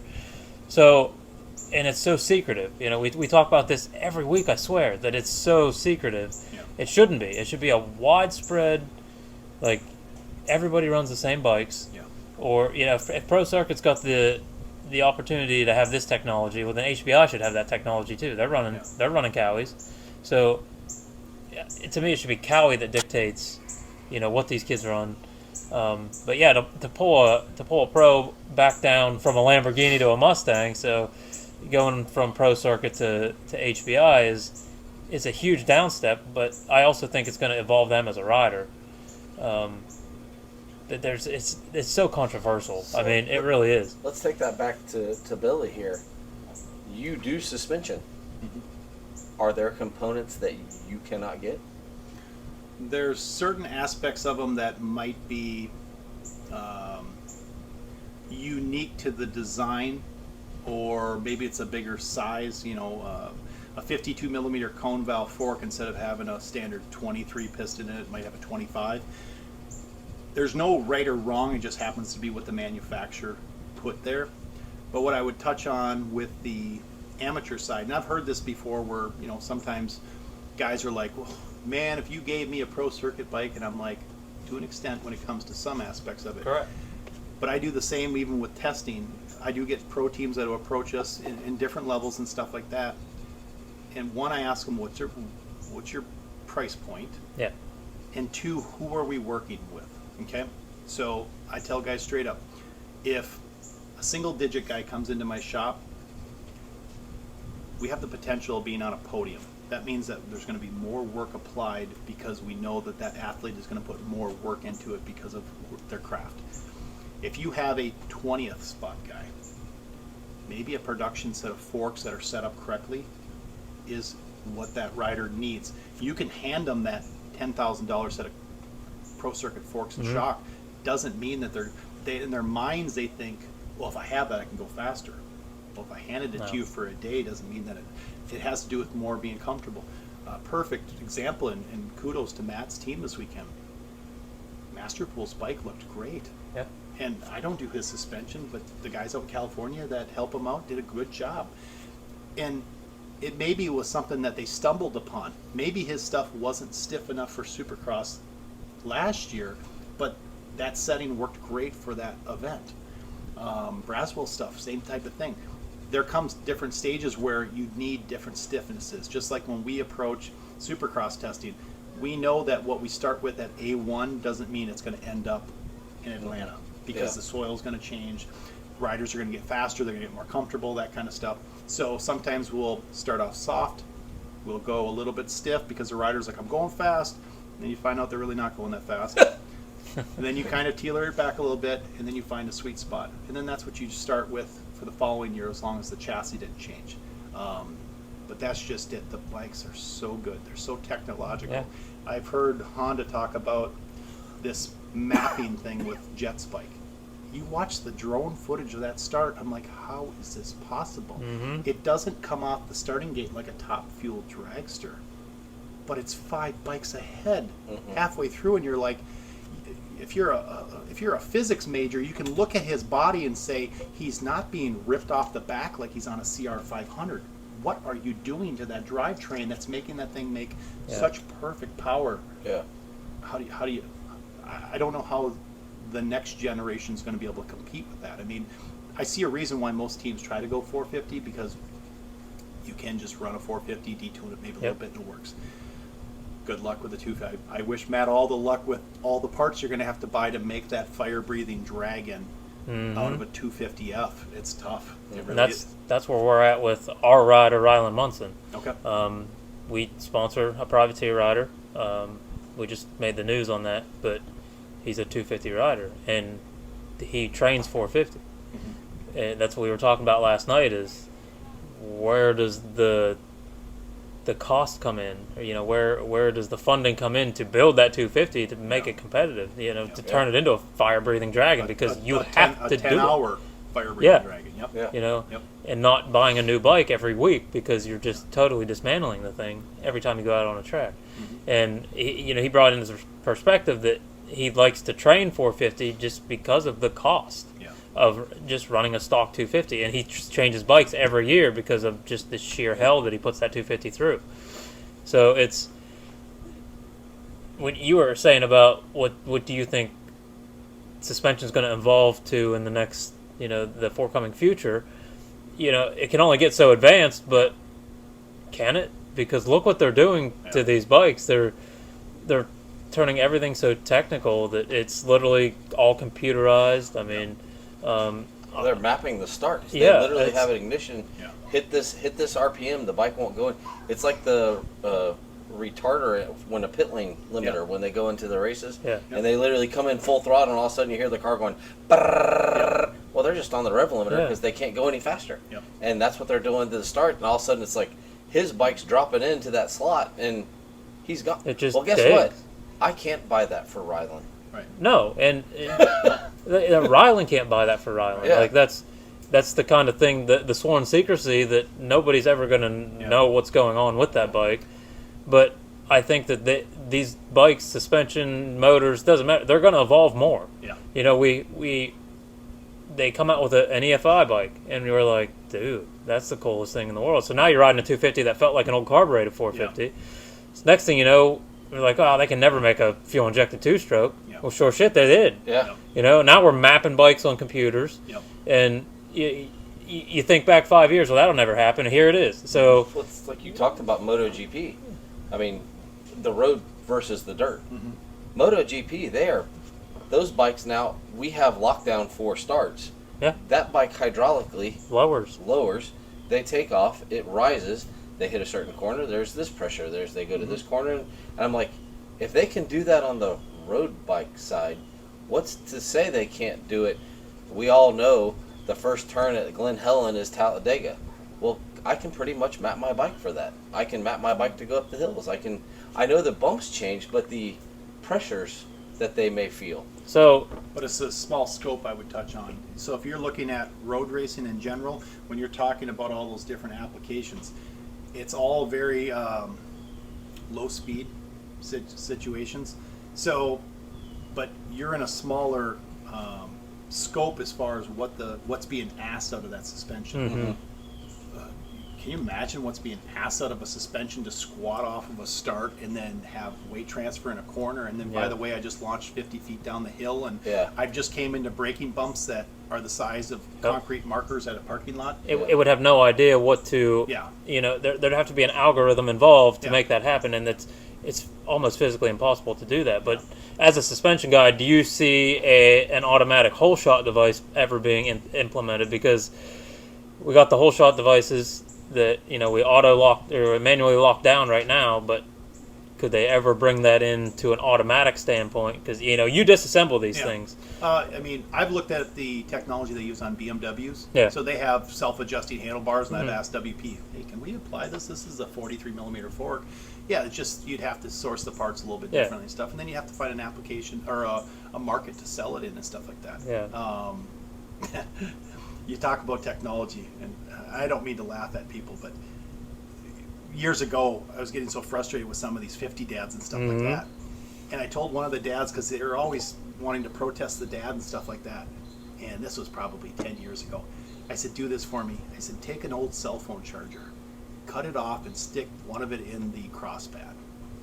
And then come up to the starting gate, plug your phone in, rev it up a few times, scroll Instagram a little bit, and then rev it up a little bit more and unplug it. And you watch the 50 dads just lose their minds because they think there is something there that's not there, but that's just it. It humbles them at times, but they think, I mean, I've gone underneath buddies' PWs and turned clickers that don't exist. Watch all the 50 dads go, honey, go get me a screwdriver. Yeah, we got to do this. We got to do this. Are they locking down? Please tell me they're not locking down 50s on the line. They have whole shot. 65s, they do. There's 50s with the seniors. Yeah, Cobra seniors and KG seniors. They're locking them down. Yeah. Wow. Okay. I'm not a PW dad or a Pee Wee dad, so like all Listen, that is. I will tell you the PW class is probably one of the worst classes you'll see for all of the stuff that he's talking about. That's why most PWs get sold and bought usually the week of Loretta's, because if let's say you're aging out, that's your job to go and buy that fast 50 that just. I laugh when I watch a PW going down the start straight at Loretta's, wheeling through foot-deep mush, and I'm like, that bike won't do that in a parking lot. Yeah. How is it doing right now with a 70-pound kid on it? Yep. Yes, they've done everything physically possible that motorcycle to make. Yeah, and I will tell you, our P-Dub is not a stock But that's all you have to P-Dub. work with. But you're not going to blitz a set of whoops with a PW. No, you're so you not. need to get out front, and that's why I would say, like when you talk about like the race engines and stuff, that's just it. I think Caden, like someone like Caden's ability, he's a good supercross rider. Yep, he's got a lot to learn at times. He didn't come from that background, but he needs to start up front for him to get a feel for that. Yeah, if you're 5th to 10th, guess what? You're taking trash lines. You're taking risks trying to jump. You're trying to block people. You're being ambushed from behind. You're eating roost. Roost. It's not a fair assessment. So if you could start up more toward the front, that's where that ability of that fast motor comes into play. But like I said, I think some of those guys would do them good to be on a slower bike and actually learn their ability and not the bike's ability. Yeah. But it's that amateur side of it. That's been from other podcasters who have said, how do we know actually how fast some of these kids are? They're on the best bikes. They don't know actually how fast they are, and then they come to the pros where everybody's fast. Yeah. And all of a sudden it's like I'm 15th or 20th. Yeah. And what happened? Yeah. So I got a question for you. Power Band Racing. Mm-hmm. You moved down here. You've made the jump. You are a true entrepreneur. Who are we working with? Are there people that you're working with that we're allowed to know, or are you behind the scenes secret in all forms? I know off-road. I've heard your name some. Yeah. Love to know who you're working with, if you're allowed to say. At the end of the day, I mean, we're just a 9 to 5 business that loves helping you navigate through a problem. So whether or not you race for X, Y, and Z team, or whether you're a 50 dad, every day is just navigating a problem. The toughest part with our industry is there is turnover at times, but for our product, we are known for our WP stuff. So you'll tend to see more of the Orange Brigade kids running our stuff. It's not that I don't do Kawasaki 85s. I've done them in the past. I manufactured linkages for them. I've done everything. But it comes with trends. So if you think about a Kawasaki 85, maybe some people are more like, oh, I ran Pro Circuit or something like that. Just like I have a good product for Yamaha 85. There's just not a lot of people that run Yamaha 85. Yeah. So it has more to do with, just the market share and what you're really going after. We've actually gotten away from the youth model stuff just because there was such a demand for the big bike stuff. So I like the fact that we're regional, we're national, but we speak suspension. We have an understanding of suspension. I love doing shows like this. I love doing workshops. You can't bullshit your way through this type of stuff. You can read a bunch of articles and pick up a bunch of catchphrases because you heard so-and-so's podcast and he's talking about this and fumble your way through it, but there's no mothership above me. So I started this business. When something, even today, we had a shock that had an issue, testing and stuff like that. The buck stops with me. But at the same time, I'm the one that has to develop the settings. I'm the one that has to think outside the box and go, let's draw this out. Let's figure out how this is going to work and what we've proven on this application and how are we going to make it work here. That's how we approach everything, and I think that's where our success comes from, because one of the cooler parts of would have been probably 2 summers ago, I'm sitting in my office and I get a call on my phone from a California number. Hey, Billy, this is Davey Millsap. Oh, that's cool. Hey, Dave, how are you? And he starts talking about, and this is when the BBMX team, or Rocky Mountain team, they had that issue going from Supercross to motocross. And we kind of talked through a couple things that they were looking at, and once again, I'm first and foremost a business owner. So I'm always looking at my bottom line. How is this going to benefit my company? How is this going to, I'm not just here just to piss money away. I want a return on my investment. If I'm going to put the work in, I want a return on my investment. So I kind of talked to him about a few things, and we eventually got some things worked out. But what I pride myself on was we had, at the time, Betty Bloss and Freddie Noren. Those were their 2 riders. And Benny had a history with the team. Freddie was new to the team at that point. But what was fantastic about that whole thing was we were able to, that team never had such a good year. And everybody thinks that, oh my, you guys must have been out testing every day. 0. We started with a setting. Yep, we didn't have the luxury, obviously Benny's being from, Oklahoma area, that kind of stuff. Freddie was out at, I think, club at the time. Yeah. So they're not on our doorsteps. They are 2 completely different riders. Completely different. But what was good about it was within 1 or 2 rounds, they were comfortable. And even the team owner at the time said, you don't understand.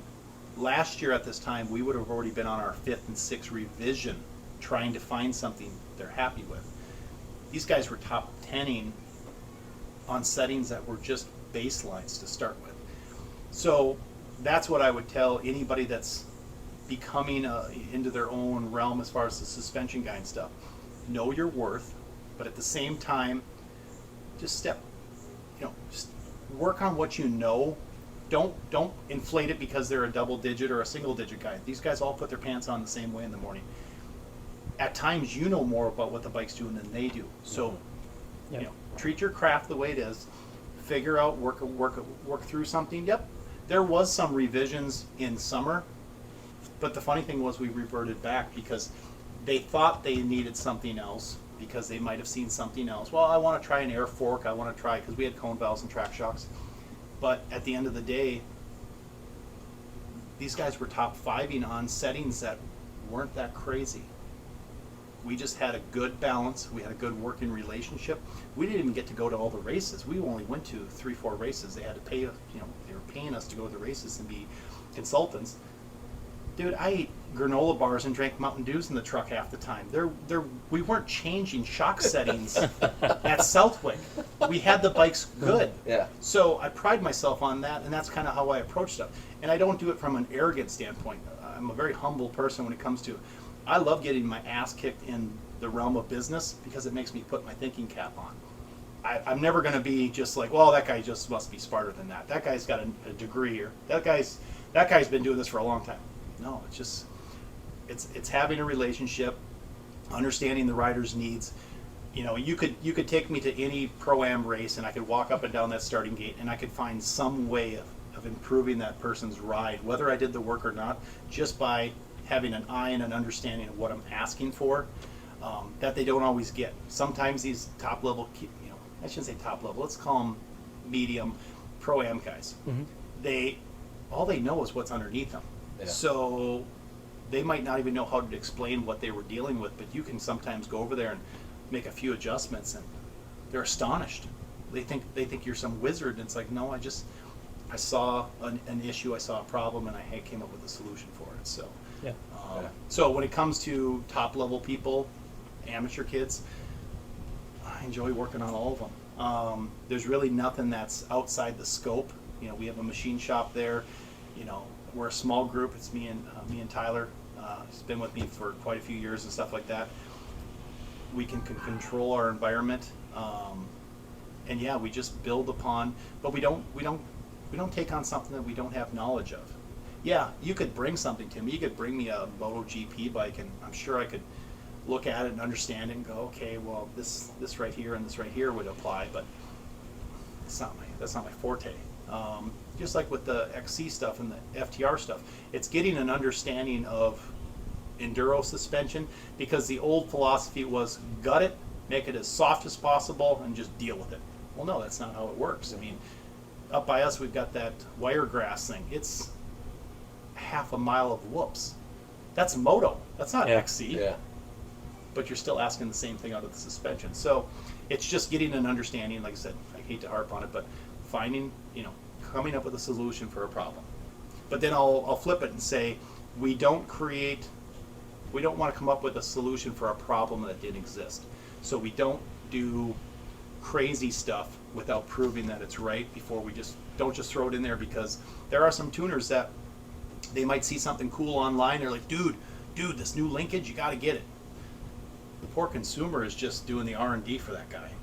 I don't like doing that. If I'm going to do something, I either own it myself or I purchase it myself. And I'm going to do it under a controlled environment at that point, because that's the safest place to do it. Yeah. So we covered all of these bases. I want to get into this before we close it down here, but Are we already done? No, not yet. But we talked about some workshops. You and I talked on the phone. So what do you have coming in the future? So this Saturday we're actually doing one of our first workshops at our shop in Tavares. It's specific for a certain group, which was the FTR group. No affiliation with the FTR themselves. It's more just focusing on. It's the title of the organization. Yes, the plaque people. So we wanted to come up with some way, because we field calls all day long. We get guys, hey man, you gotta come out here next time, and this and that. We try to navigate through that stuff, but what I'm finding is I have the ability to get people kind of one-on-one and work through things that we've always field calls. Somebody will call up and say the bike does this and this. So what I'm doing is just turning around and telling you what I've been told is a problem. and I'm just trying to help you navigate it. And for like a workshop like that, that's going to be like a 2-3 hour workshop. You might say that's long. We could go 4 or 5 hours if you really wanted to. We just have to kind of tailor it to understanding what things are, where they're located, what they do, and how to improve your day. I mean, that's kind of the catchphrase I'm using is you're just getting the most out of your day. Of, you know, if you are prepared when you go to the track, you're going to have a great day because you know you've done all the steps. You've got a logbook. I joke with guys, get a notepad, get something. Don't just rip a hunk of cardboard off of a pair of grips that you just put on and you wrote down, hey, I did this. No, get some data behind it, because what happens if you change stuff? Let's say you went up to Virginia and did an XC event and changed a bunch of clickers and you made it great. But now all of a sudden you came back down to Orlando and the bike's kicking you. Well, did it magically turn itself back? Well, no, because you didn't put it back to where it was. So that's where I kind of, it's fun. I get to have the mic and I get to, kind of beat them up a little bit, but it's really give people an inside look at what I'm looking for, and I don't use these workshops as like a plug. I'm not, hey, I also sell a kit. That's not what that's about. I'm not there to bash anybody's stuff. I'm just there to help you navigate through an understanding of it, because the more that you understand, the more you can relay to me, the more your son or daughter can relay. So it speeds up the process of solving problems. And then, so we're starting to do these workshops and stuff. We've done them at tracks, which are a little bit different to do, but still the same philosophy. Just this one's going to be at our shop. And the other thing was, and I've been thinking about this for a while, and as you can tell, I'm passionate about suspension. I love every aspect of it. And I'm still, I love to learn, but I do love to teach. I mean, that's some of the most enjoyment I've ever get at times, is showing people how stuff works, and they don't even realize how simple some things are, but they make them more complicated. We always do that. But I thought about all these guys that, God, I wish I knew more about suspension. I wish there was something like that. And don't get me wrong, there are companies that do offer schooling, but they're schooling based upon an understanding of their product. So Century 21, right? Mm-hmm. They have a way of training their agents. This is the paperwork we use. This is how we do filings. My wife was a realtor at one time, so I'm very familiar with filing these deadlines and DocuSigns. Oh, I get a cold sweat just thinking about it.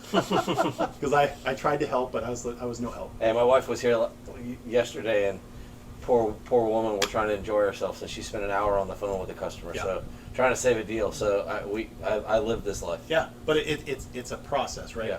And a lot of these companies that do offer this schooling have that approach where it's like, don't worry, we've done the testing, here's the product, put it in, it'll work.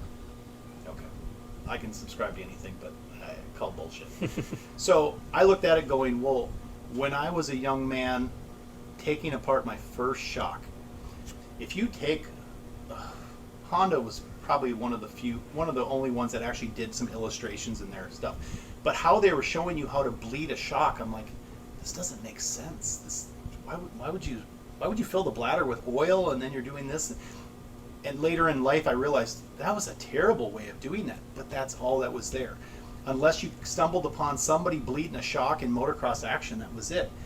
And that's where I looked at it saying, I want to create a type of schooling that allows people at a base level to get an understanding of what's taking place. So I could take either of you, even with you saying you have limited mechanical knowledge.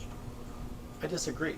Because once you see how something comes apart, the process for putting it back together and what to check out that is, worn out and stuff, you'd be astonished at how easy it was. And it applies to everything. A Yamaha 85 shock is no harder to bleed than your Kawasaki 450 shock. Mm-hmm. Might be a little bit different, a couple things here and there, but it's the same premise. And then what that allows you to do is see the parts that were worn out.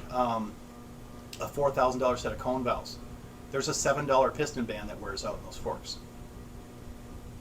$7. Yeah.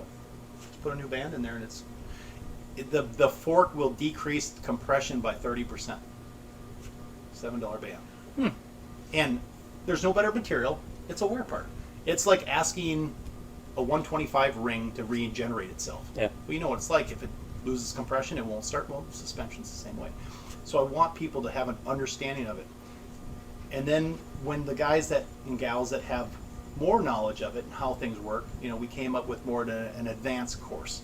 And that's when we get into kind of the real meat and potatoes of how something works. Like, we can take apart, and just to go back to on the entry-level course, what we're going to do is we're going to do 3 days of taking apart forks and shocks. But what's different about our academy is I have suspension benches. You're going to go over to these benches and put a apron on and rubber gloves. You're going to repeat what I just showed you up in the front of the classroom. So then you get a real world feeling of it, a point of view that you're like, oh, that's how that feels when you're bleeding a shock. And well, what happens if it does this? Well, then I can show you 25 years of knowledge of, here's a couple tricks of the trade. So then you have an understanding and you're confident of your product. It's not like I want to get rid of doing service work. I just would rather see you put a set of fork seals in right, because this industry is not getting any cheaper. And I get so frustrated when people buy used race bikes and stuff, and they go out, they don't have an understanding of it, they blow the thing up. Some shop down the street charges them $4,000 to rebuild a $5,000 motorcycle, and the whole time they're bitching about motocross is expensive. No, it's not. You just didn't have an understanding of what you were buying. So I want people to learn how to fish. I want to teach the industry. I don't, yeah, you can compete with the industry, but at the end of the day, I want to teach the industry and I want to feed the industry.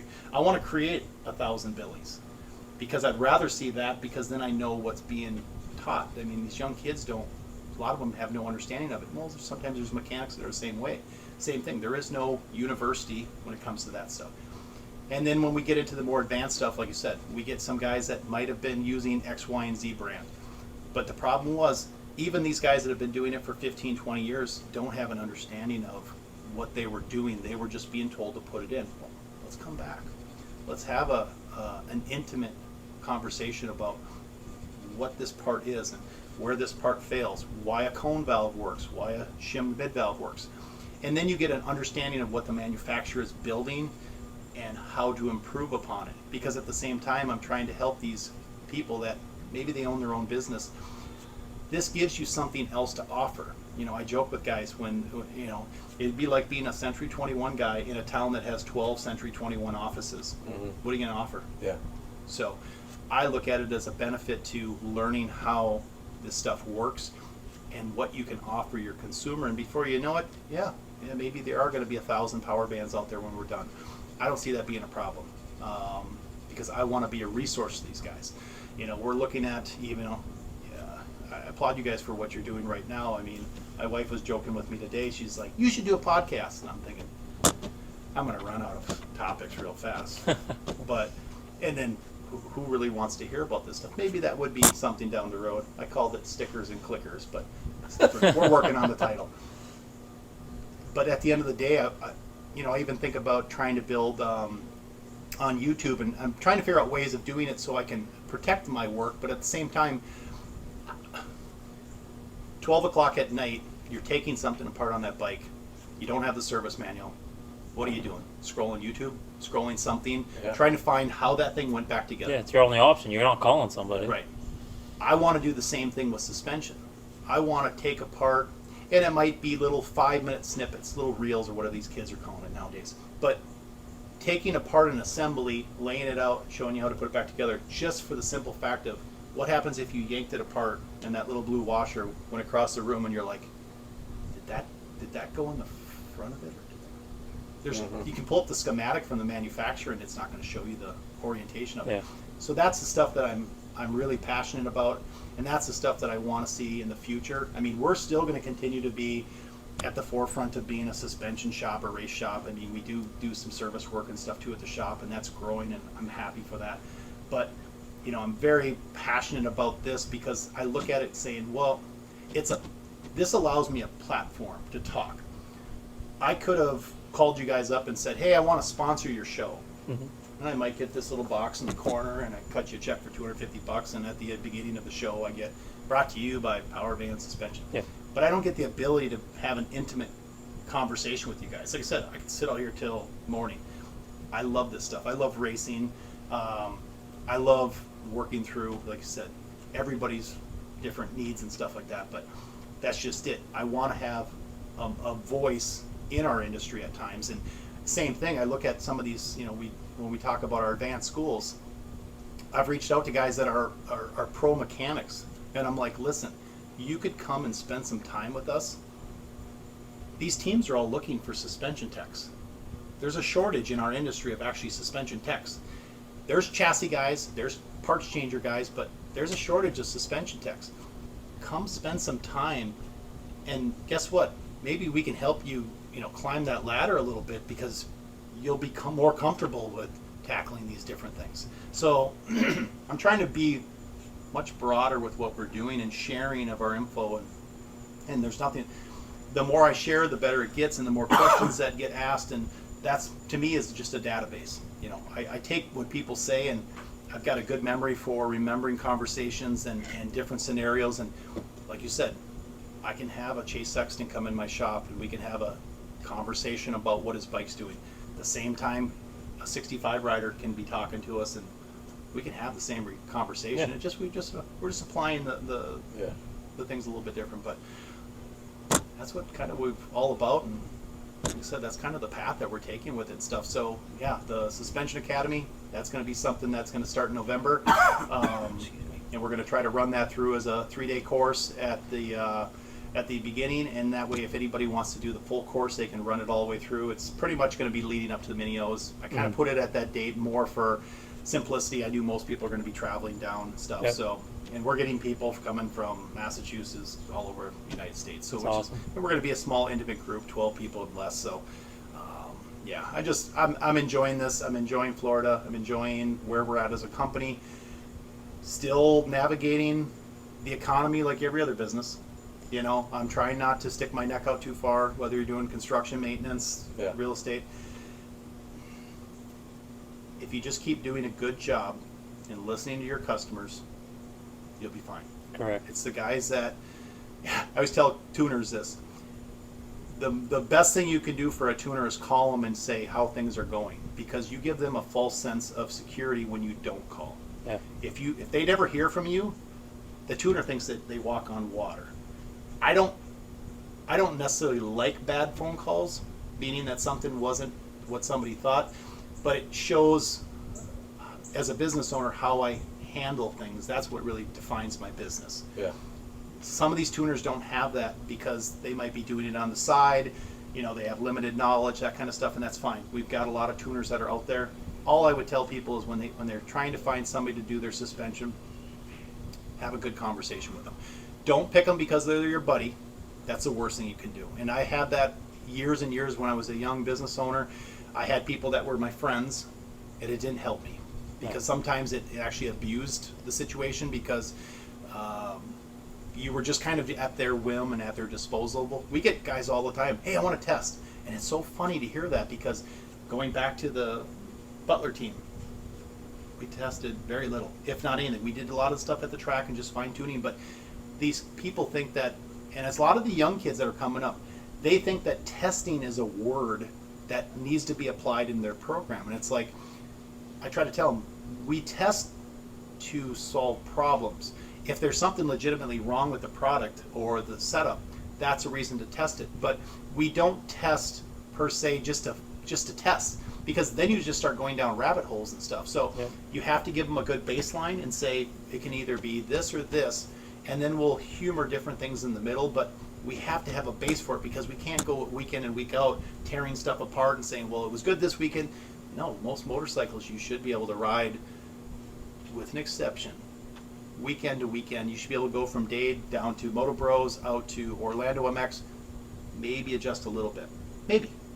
But if it's 80%, it'll be probably pretty good everywhere. So I would tell people that don't overthink it, don't overtest.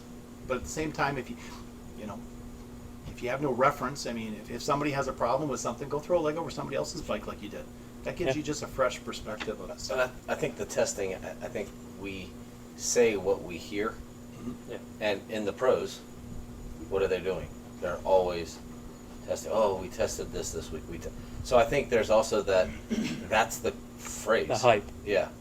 Well, and their teams, they have budgets. That's the toughest part for guys like Matt.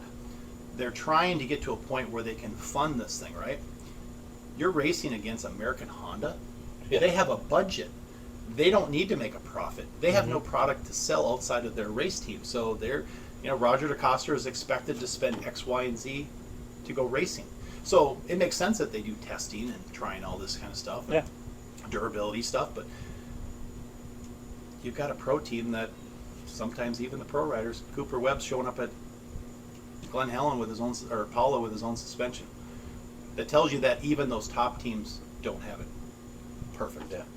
So Matt's on the right path. I applaud him. I've reached out to him. I mean, I kind of just mentioned to him, after I heard about what he's doing, I said, hey, if I can be a resource, great. I like to advise just as much as I like to do the work. Sometimes it's just I know David Braswell. I've worked on Caden's bike since he was on a 50. So it's more about these relationships and trust, knowing that we can have a conversation of things aren't always perfect, but we can always work through those problems and come up with solutions, and not just, I'm not trying to ever blow smoke up somebody's rear just to get their stickers on their bikes.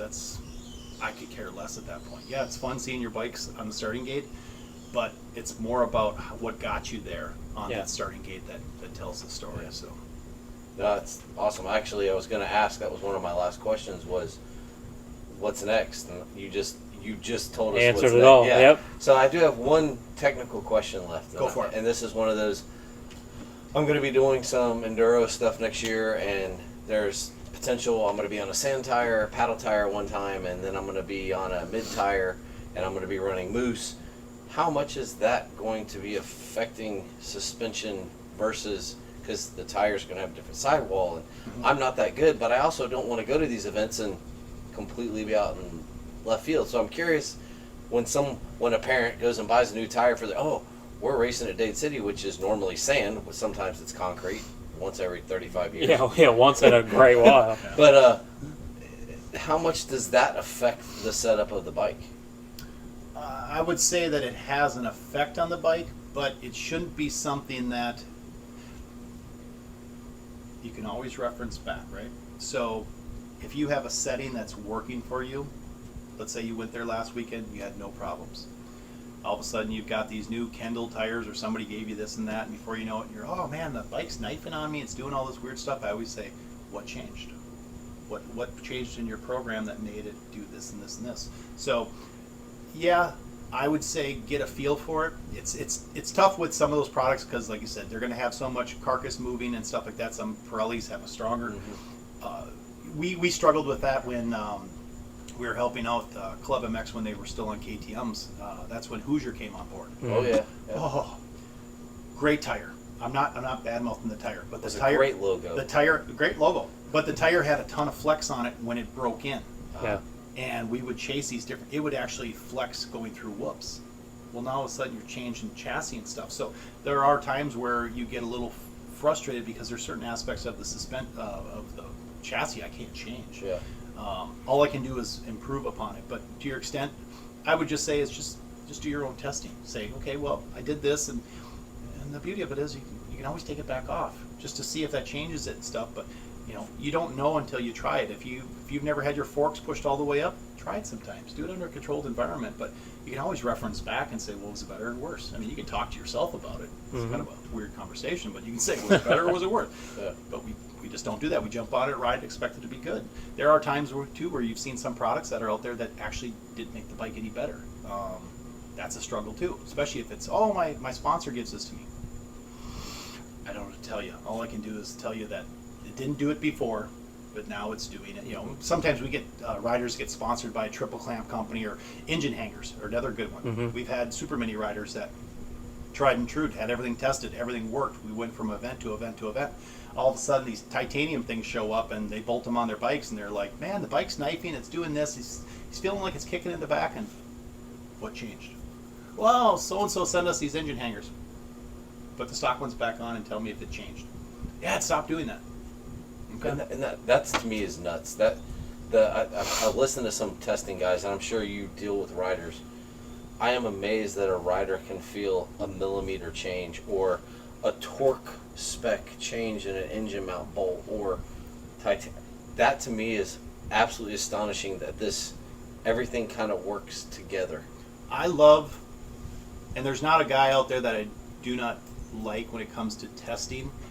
The only thing that I see sometimes that is a slippery slope is when people start getting sponsored by certain products. That's where I have a problem. I mean, we struggle with that sometimes in our industry because there are bigger players that are out there that can spend money, they have influence, that kind of stuff. As much as I would love to keep some of my riders, sometimes it's out of my hands. You know, they move up to X, Y, and Z team. There's nothing I can do about it. Even though I'm fielding phone calls throughout the summer from that same rider's dad saying, we're struggling. Is there something you could do? Hey, would you take it apart, just look at it? But there's people that have influence. Well, products can have the same thing, you know. Like you said, you go out to California, everybody's got a longer pull rod. Why? Why does everything in California have to have a pull rod on it at times? Well, it might just be because of how their chassis are set up out there. You know, you ride Glen Helen and Paul all day long. Maybe that's why that is. I get very frustrated with magazines, and maybe you can, agree. Why do we always test bikes in Cali? Yeah. I seldomly see a motocross action that is taking place in Kansas or Maryland. Go somewhere else where there's some different soil. I don't care about Glen Helen. It doesn't apply to me. Yeah. So it doesn't apply to the rest of the world because there's a lot of people that will never race at that track. California setups are very tough to set up for suspension. When you talk about different types of setups, California has kind of a dead feeling where, you know, you're almost like you're bottoming out, jumping into a corner just to keep the inside rut. That setting rears its ugly head when those guys get to Loretta's. You see the California kids at times will struggle. They figured it out in the last few years, but there was times where your top amateur kids that were on top of the world that come out of the West Coast couldn't ride their way out of a wet paper bag when it came to Loretta's because they didn't deal with that soil. Yeah. So that's just it. I want a fair assessment of the product, how it applies, and it can't always be perfect. Just like I could send a suspension out the door and I try to have it as close as possible. But even I'm a mortal. You could put it on wrong, and that's where we document fork height, we do sag, I can do a lot of pre-measurement stuff. I'll still get the guy calling up saying, yeah, it's doing this, and I'll be like, where's your fork set? I don't know. Okay, send me a picture of it. And it's completely in the wrong spot. And I'm like, how could I have done this any differently to explain to you where to put this thing? I can tell you I struggle with my fork heights. I'm not dumb, but when it comes to those finite little measurements, I ask for help. I am not shocked. Hey man, I'm struggling with this. I mean, it's one of those, but I understand at the level you're dealing with most of the time, these kids, it's their life. Yeah. They should have it, you know. They should recognize it, and that's where we try to educate, and that's when I'll do like the workshops and stuff, and I'll literally pause on that and say, whether you're on a 450 or whether you're on a KTM Mini, this part where the tube touches the cap is 0. This is not a line. This is a seam. And I try to beat that into their heads because I'm like, whether you bought a KTM, whether you bought a Yamaha, if your tuner says 5 millimeters or second line, we're always referencing off this point. But I still have people that just, well, are you counting the fork cap? See, how can I word this any different? Because I want to see the most out of it, because that's the problem. Your first experience with my product is wrong. But I didn't have a fair shake at it because I didn't bolt it on. I'm not the local guy. You're not shipping the bike. I can't ship the bike. And it's funny how many times you say that, because I get people all the time. Do you got to have the whole bike? Sir, you're in Pennsylvania. Yeah. How are you getting me the whole? Yeah. I don't need you to sit on the bike, and maybe in some people's world, but that works. But that's why we do the testing. That's why we have as much data, so we can always try to replicate as best as possible. So before I forget, for one of your viewers, we have a certificate for a free revalve. All right. And you guys can apply that in any form you want, as far as a giveaway, a raffle, however you seem fit. That's $500 value. I got some koozies in here for you guys for later on too. Oh, sweet. So that's the kind of stuff that we like to do. We like to give back. That gives me the ability. We were able to do that this weekend at Moto Bros the same way. It's like, I love being able to show people what is capable without them feeling obligated. That's you ask sometimes about pro riders at times too, or even top amateurs, wanting to try they don't know enough about our product, but they've heard good things, and I always tell them, send me one. Let me build one, and then you be to decide. Because I don't want your first experience to be an invoice that has a number at the bottom of it, because that's going to have a stigma to it. Not that I don't like collecting money. It's just the fact that I want to prove to you what I can do, just like how I do workshops. I want to show you what a stock bike can do, because if I can gain your trust there, I can't tell you how many times I see people that charge $20 to set sag, and I'm like, why would you charge for sag? Well, I have to charge for sag. No, you don't. You're trying to gain the trust of that person that doesn't know you. So I'd rather have it be $0 amounts, because if it wasn't right, oh well, you're not out anything. But if I can have you come back and go, that made my day so much more enjoyable, well, then I gain the trust of that person for a good long while. Do you, it's going to sound weird because some do and some don't. Do you do any trackside support at any events? We're trying to do more, so thank you for saying that, because that is something that we're trying to do more and more, because you get so used to doing big events that you forget about the small events. Yeah. So we're trying to do more and more. Even like with FTR, the problem with like FTR type events is you guys run a very weird schedule, because you're in, you're out. I don't even get a chance to really even represent what I'm doing. It's a little different on a moto setup. Yeah. All day Saturday, I sat there at Moto Bro, said SAG, and talking to people. Yeah. I don't get that luxury with FTR guys. Yeah.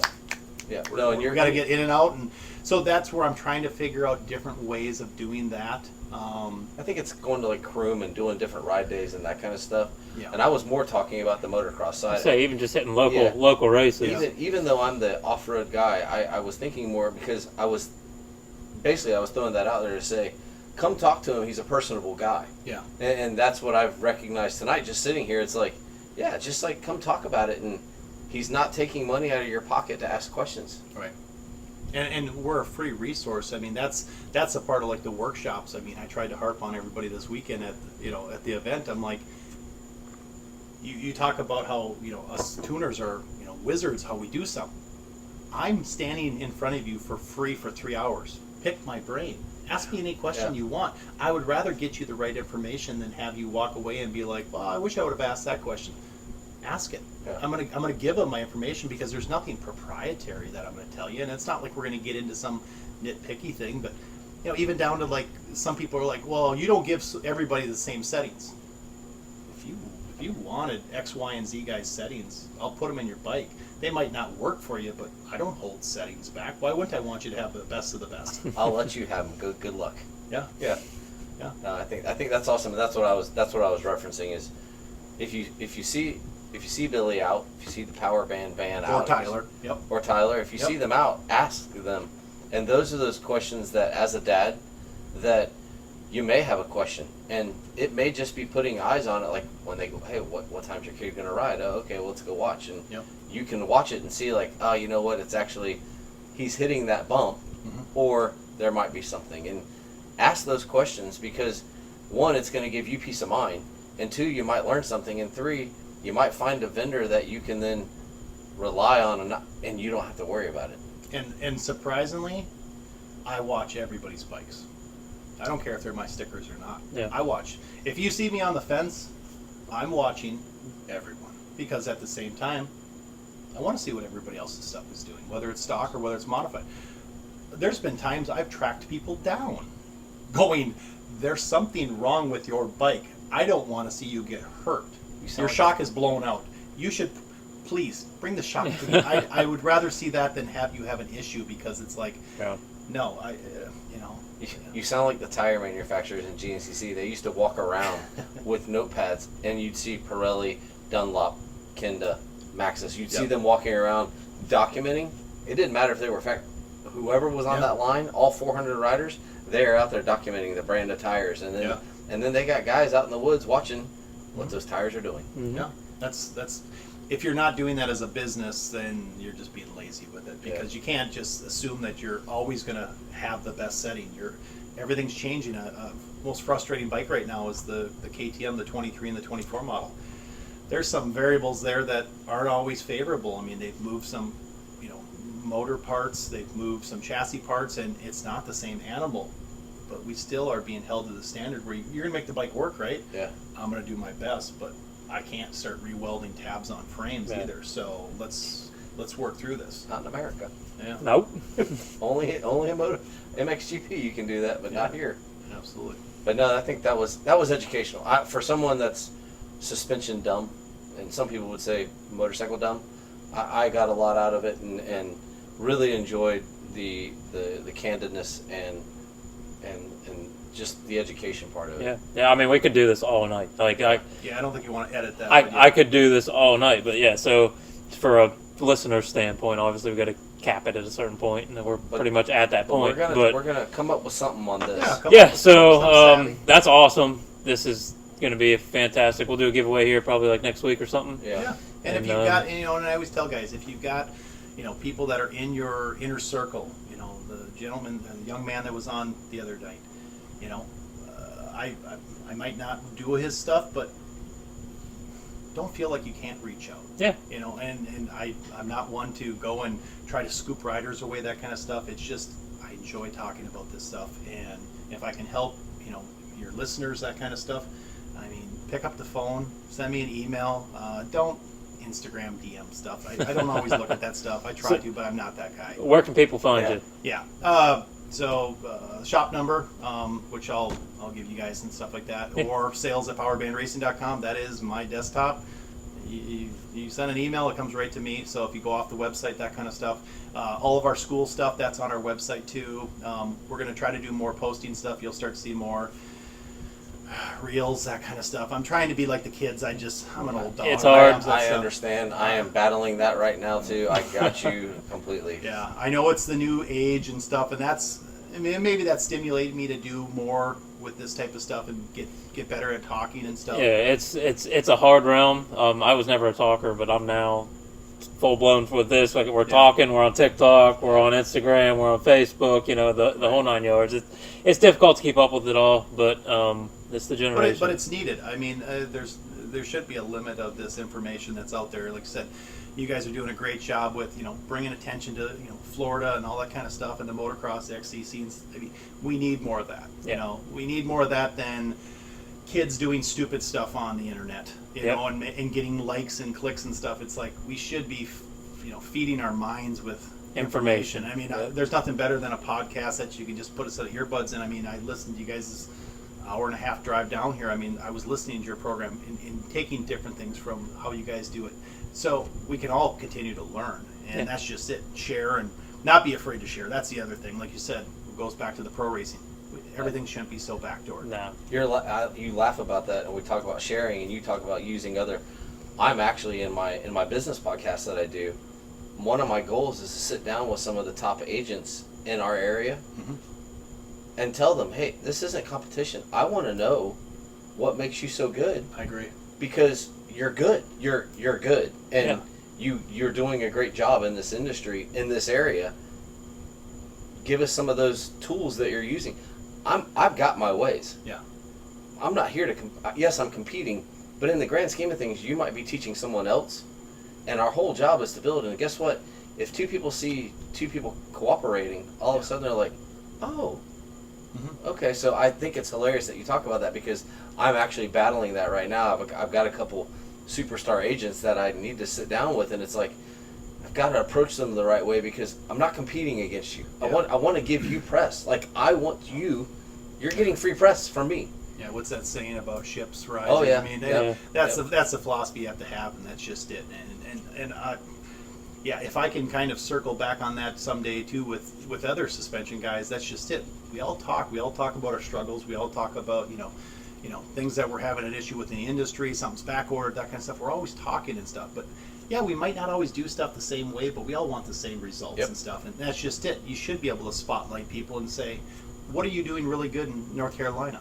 Give us a little, because I think that's that content thing. That's what people are so hungry for. It's just some substance. Then, everything out there just seems to be a 5-second fizzle, and it's like, no, we want substance. We want to see what else we can get out of people. And if you're good enough, you're not scared. Steve Mathis has every major moto media person on his podcast because he's not scared of being. I got a little problem with Steven. Yeah, But it's not. it was more about making fun of our name, but that's a different. We worked that out. So. Hey, but there was a whole joke, not with you guys, but there was this whole joke about making sure you put the yellow power band on, and the. I mean, there is a joke about that in the industry, not with you, but I love it.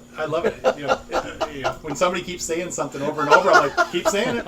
Yeah. By the way, it's www.powerbandracing.com. Correct. If you want to get a hold of Billy, it's sales@powerbandracing.com, Yep. and we're gonna have that giveaway for the revalve, and we look forward to learning some more. Maybe one of those things, we've had a couple guests, it's like we might have to do this yearly just to kind of and depending on when you guys come through, obviously you go up to Dade City and stuff like that. I mean, if there's ever a time you wanted to come and maybe leading up to Minio, something like that, Check I'd love it to out. do that kind of stuff. Yeah. With the FTR guys, I mean, we've got that workshop this weekend. We still have a couple spots, so if you've got guys, I know obviously it's a little bit of drive from here, but for that event, you get me for 2-3 hours.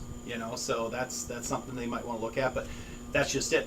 I'd love to revisit this thing. I mean, if you want to do something when Supercross starts, that kind of stuff, we can get into conversations about the trash, dumpster fire that Supercross is starting out, because it's always going to be changing and stuff like that. And I mean, there's always going to be something you can talk about when it comes to that, or something about a new model, that kind of stuff. That's always the tough part, is just trying to figure out how to word it to people that keeps them engaged and stuff like that. And we're learning that process as we go, and I think we're getting ready to jump into the deep end here. That's what I'm excited to hear what that is. And it's going to be fun, but it's something that we both have always wanted to do, and balancing our own lives with doing that and helping. Yeah. It's kind of like you help people chase their dreams. Yeah. That's all we're doing. We're chasing a dream at the same time helping someone chase a dream. Yeah. Right. And you're obviously passionate about it. I mean, I can see that. This is something that you guys are, aspiring to, and like you said, you wear different hats during the day and stuff, but you still want to aspire and go after your dreams and that kind of stuff, and who doesn't want to root for that? Yeah, so. I try not to wear dress slacks too often, but sometimes I come here with...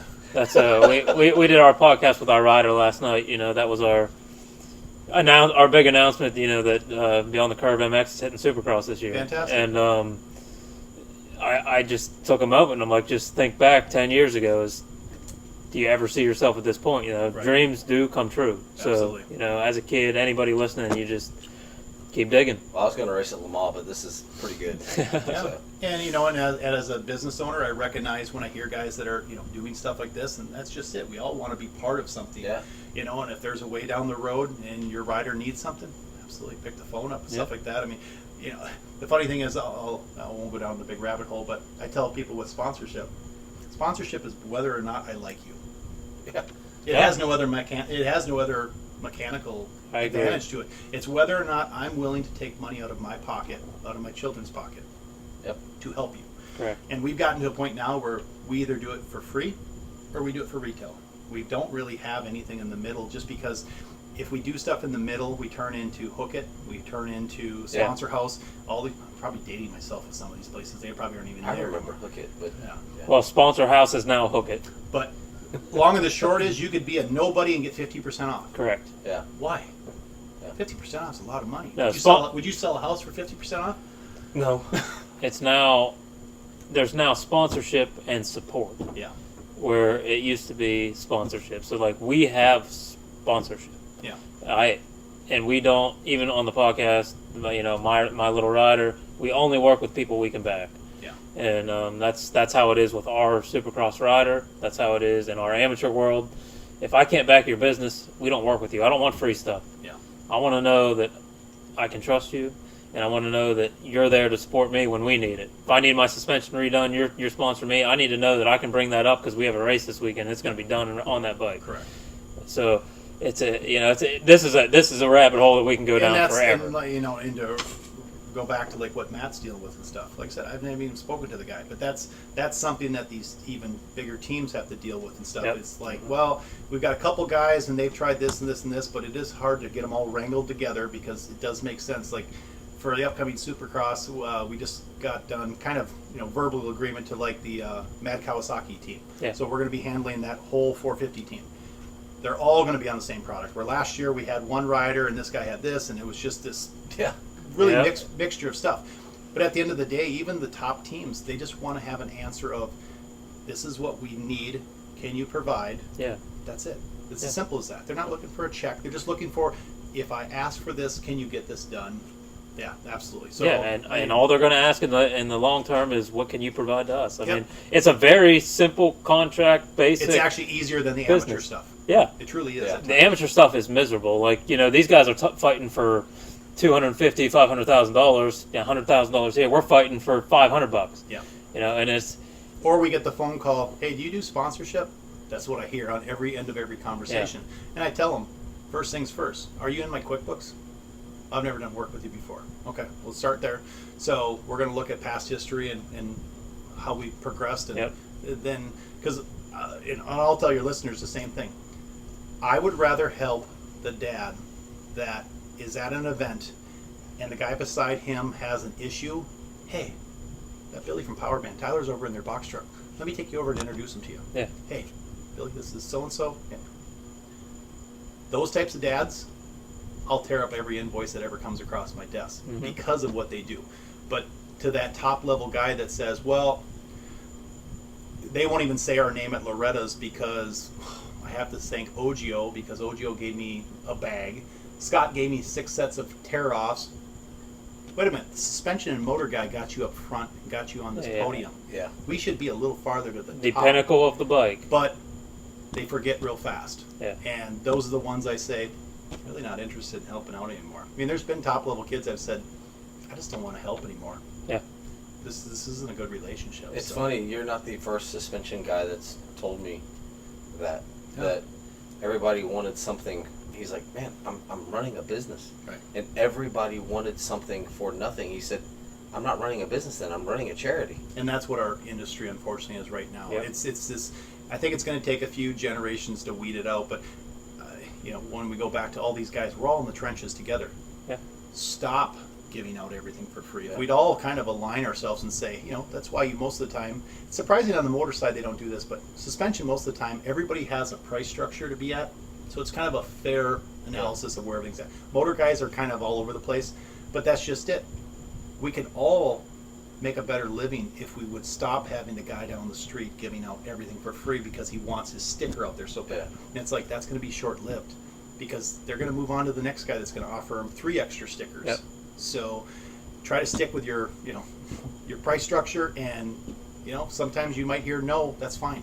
I'd rather hear a no than do 6 frees and be sitting there cussing and swearing the whole time like, why did I sign on for this? Yeah. Not happy with this. And that's the part that we just, it's a great way to wrap this up because this is the part of the podcast, the business side we always talk about. There is a business component to this. Yes, we're doing stuff. Mm-hmm. We have jobs. This is our passion project, which I get scared because some people will say when you do a passion, you're not getting anything from it except just that release. This is something that we both want to do. Yeah. But we can't go broke doing it. My wife likes living indoors. Absolutely. She dresses nice. And I don't want to hear that wrath. She also likes being on the road. And for her, she's already said, if we can't get enough credentials, get me a ticket. I'll come down to the pits with my mustard can, hang out with you guys till 6, then I'll go sit in the stands. For her, this is something he and I enjoy. Yeah.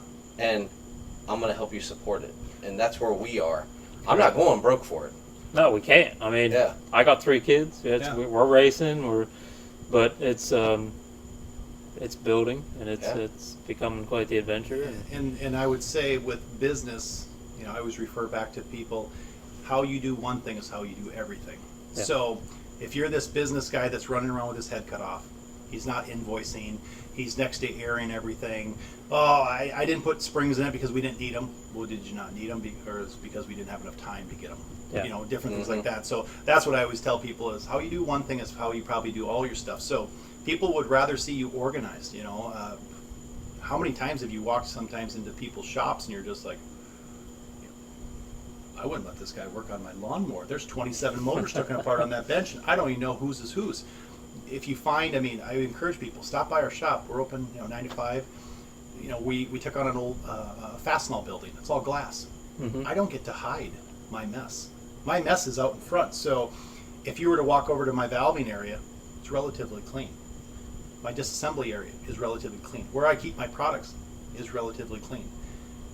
That's what I'm showing you how I do my day-to-day, so that's what my product looks like when it goes out the door. But if your shock shows up in an old Nike box with a bunch of Christmas wrapping, what's inside that shock? Because if they do one thing a certain way, they do everything that way. Yep. So, yeah, I love the business part of it. Like I said, it's at the end of the day, we're not here. These aren't hobbies. You know, we want to see success. Yep, we know it's going to take time, but we just keep working the process and stuff like that. And yeah, the passion is what keeps you going. You know, any of us can just quit tomorrow and just go get a job and just phone it in. There's some days it feels like it'd probably be a pretty good release, but because you never get to turn it off as a business owner. Correct. It's you know, my wife told me all the time, "Are you going to put that phone down?" Yep. You can't. I can't. So I'm I going wish, to but try I to can't. I'm going to try to balance this life. You know, lucky enough our kids are a little bit older. You know, me and my wife have the ability to kind of, you know, we had our kids pretty early, so you know, now we can find a focus. You know, we want to travel a little bit. You know, when I talk about workshops, maybe in a couple of years I'm going to get a Sprinter with a really cool setup in the back, and we're just going to drive from state to state and do setups. Why not? I've never been to Washington. We were just talking Last about night. You know, there's certain places I'd like. Yeah. I'd do it. I joked around, like, you know, for me being a technician, and if anybody's listening over in Europe, I've even said it before. I'll go over and be a GP tech for free. Yeah.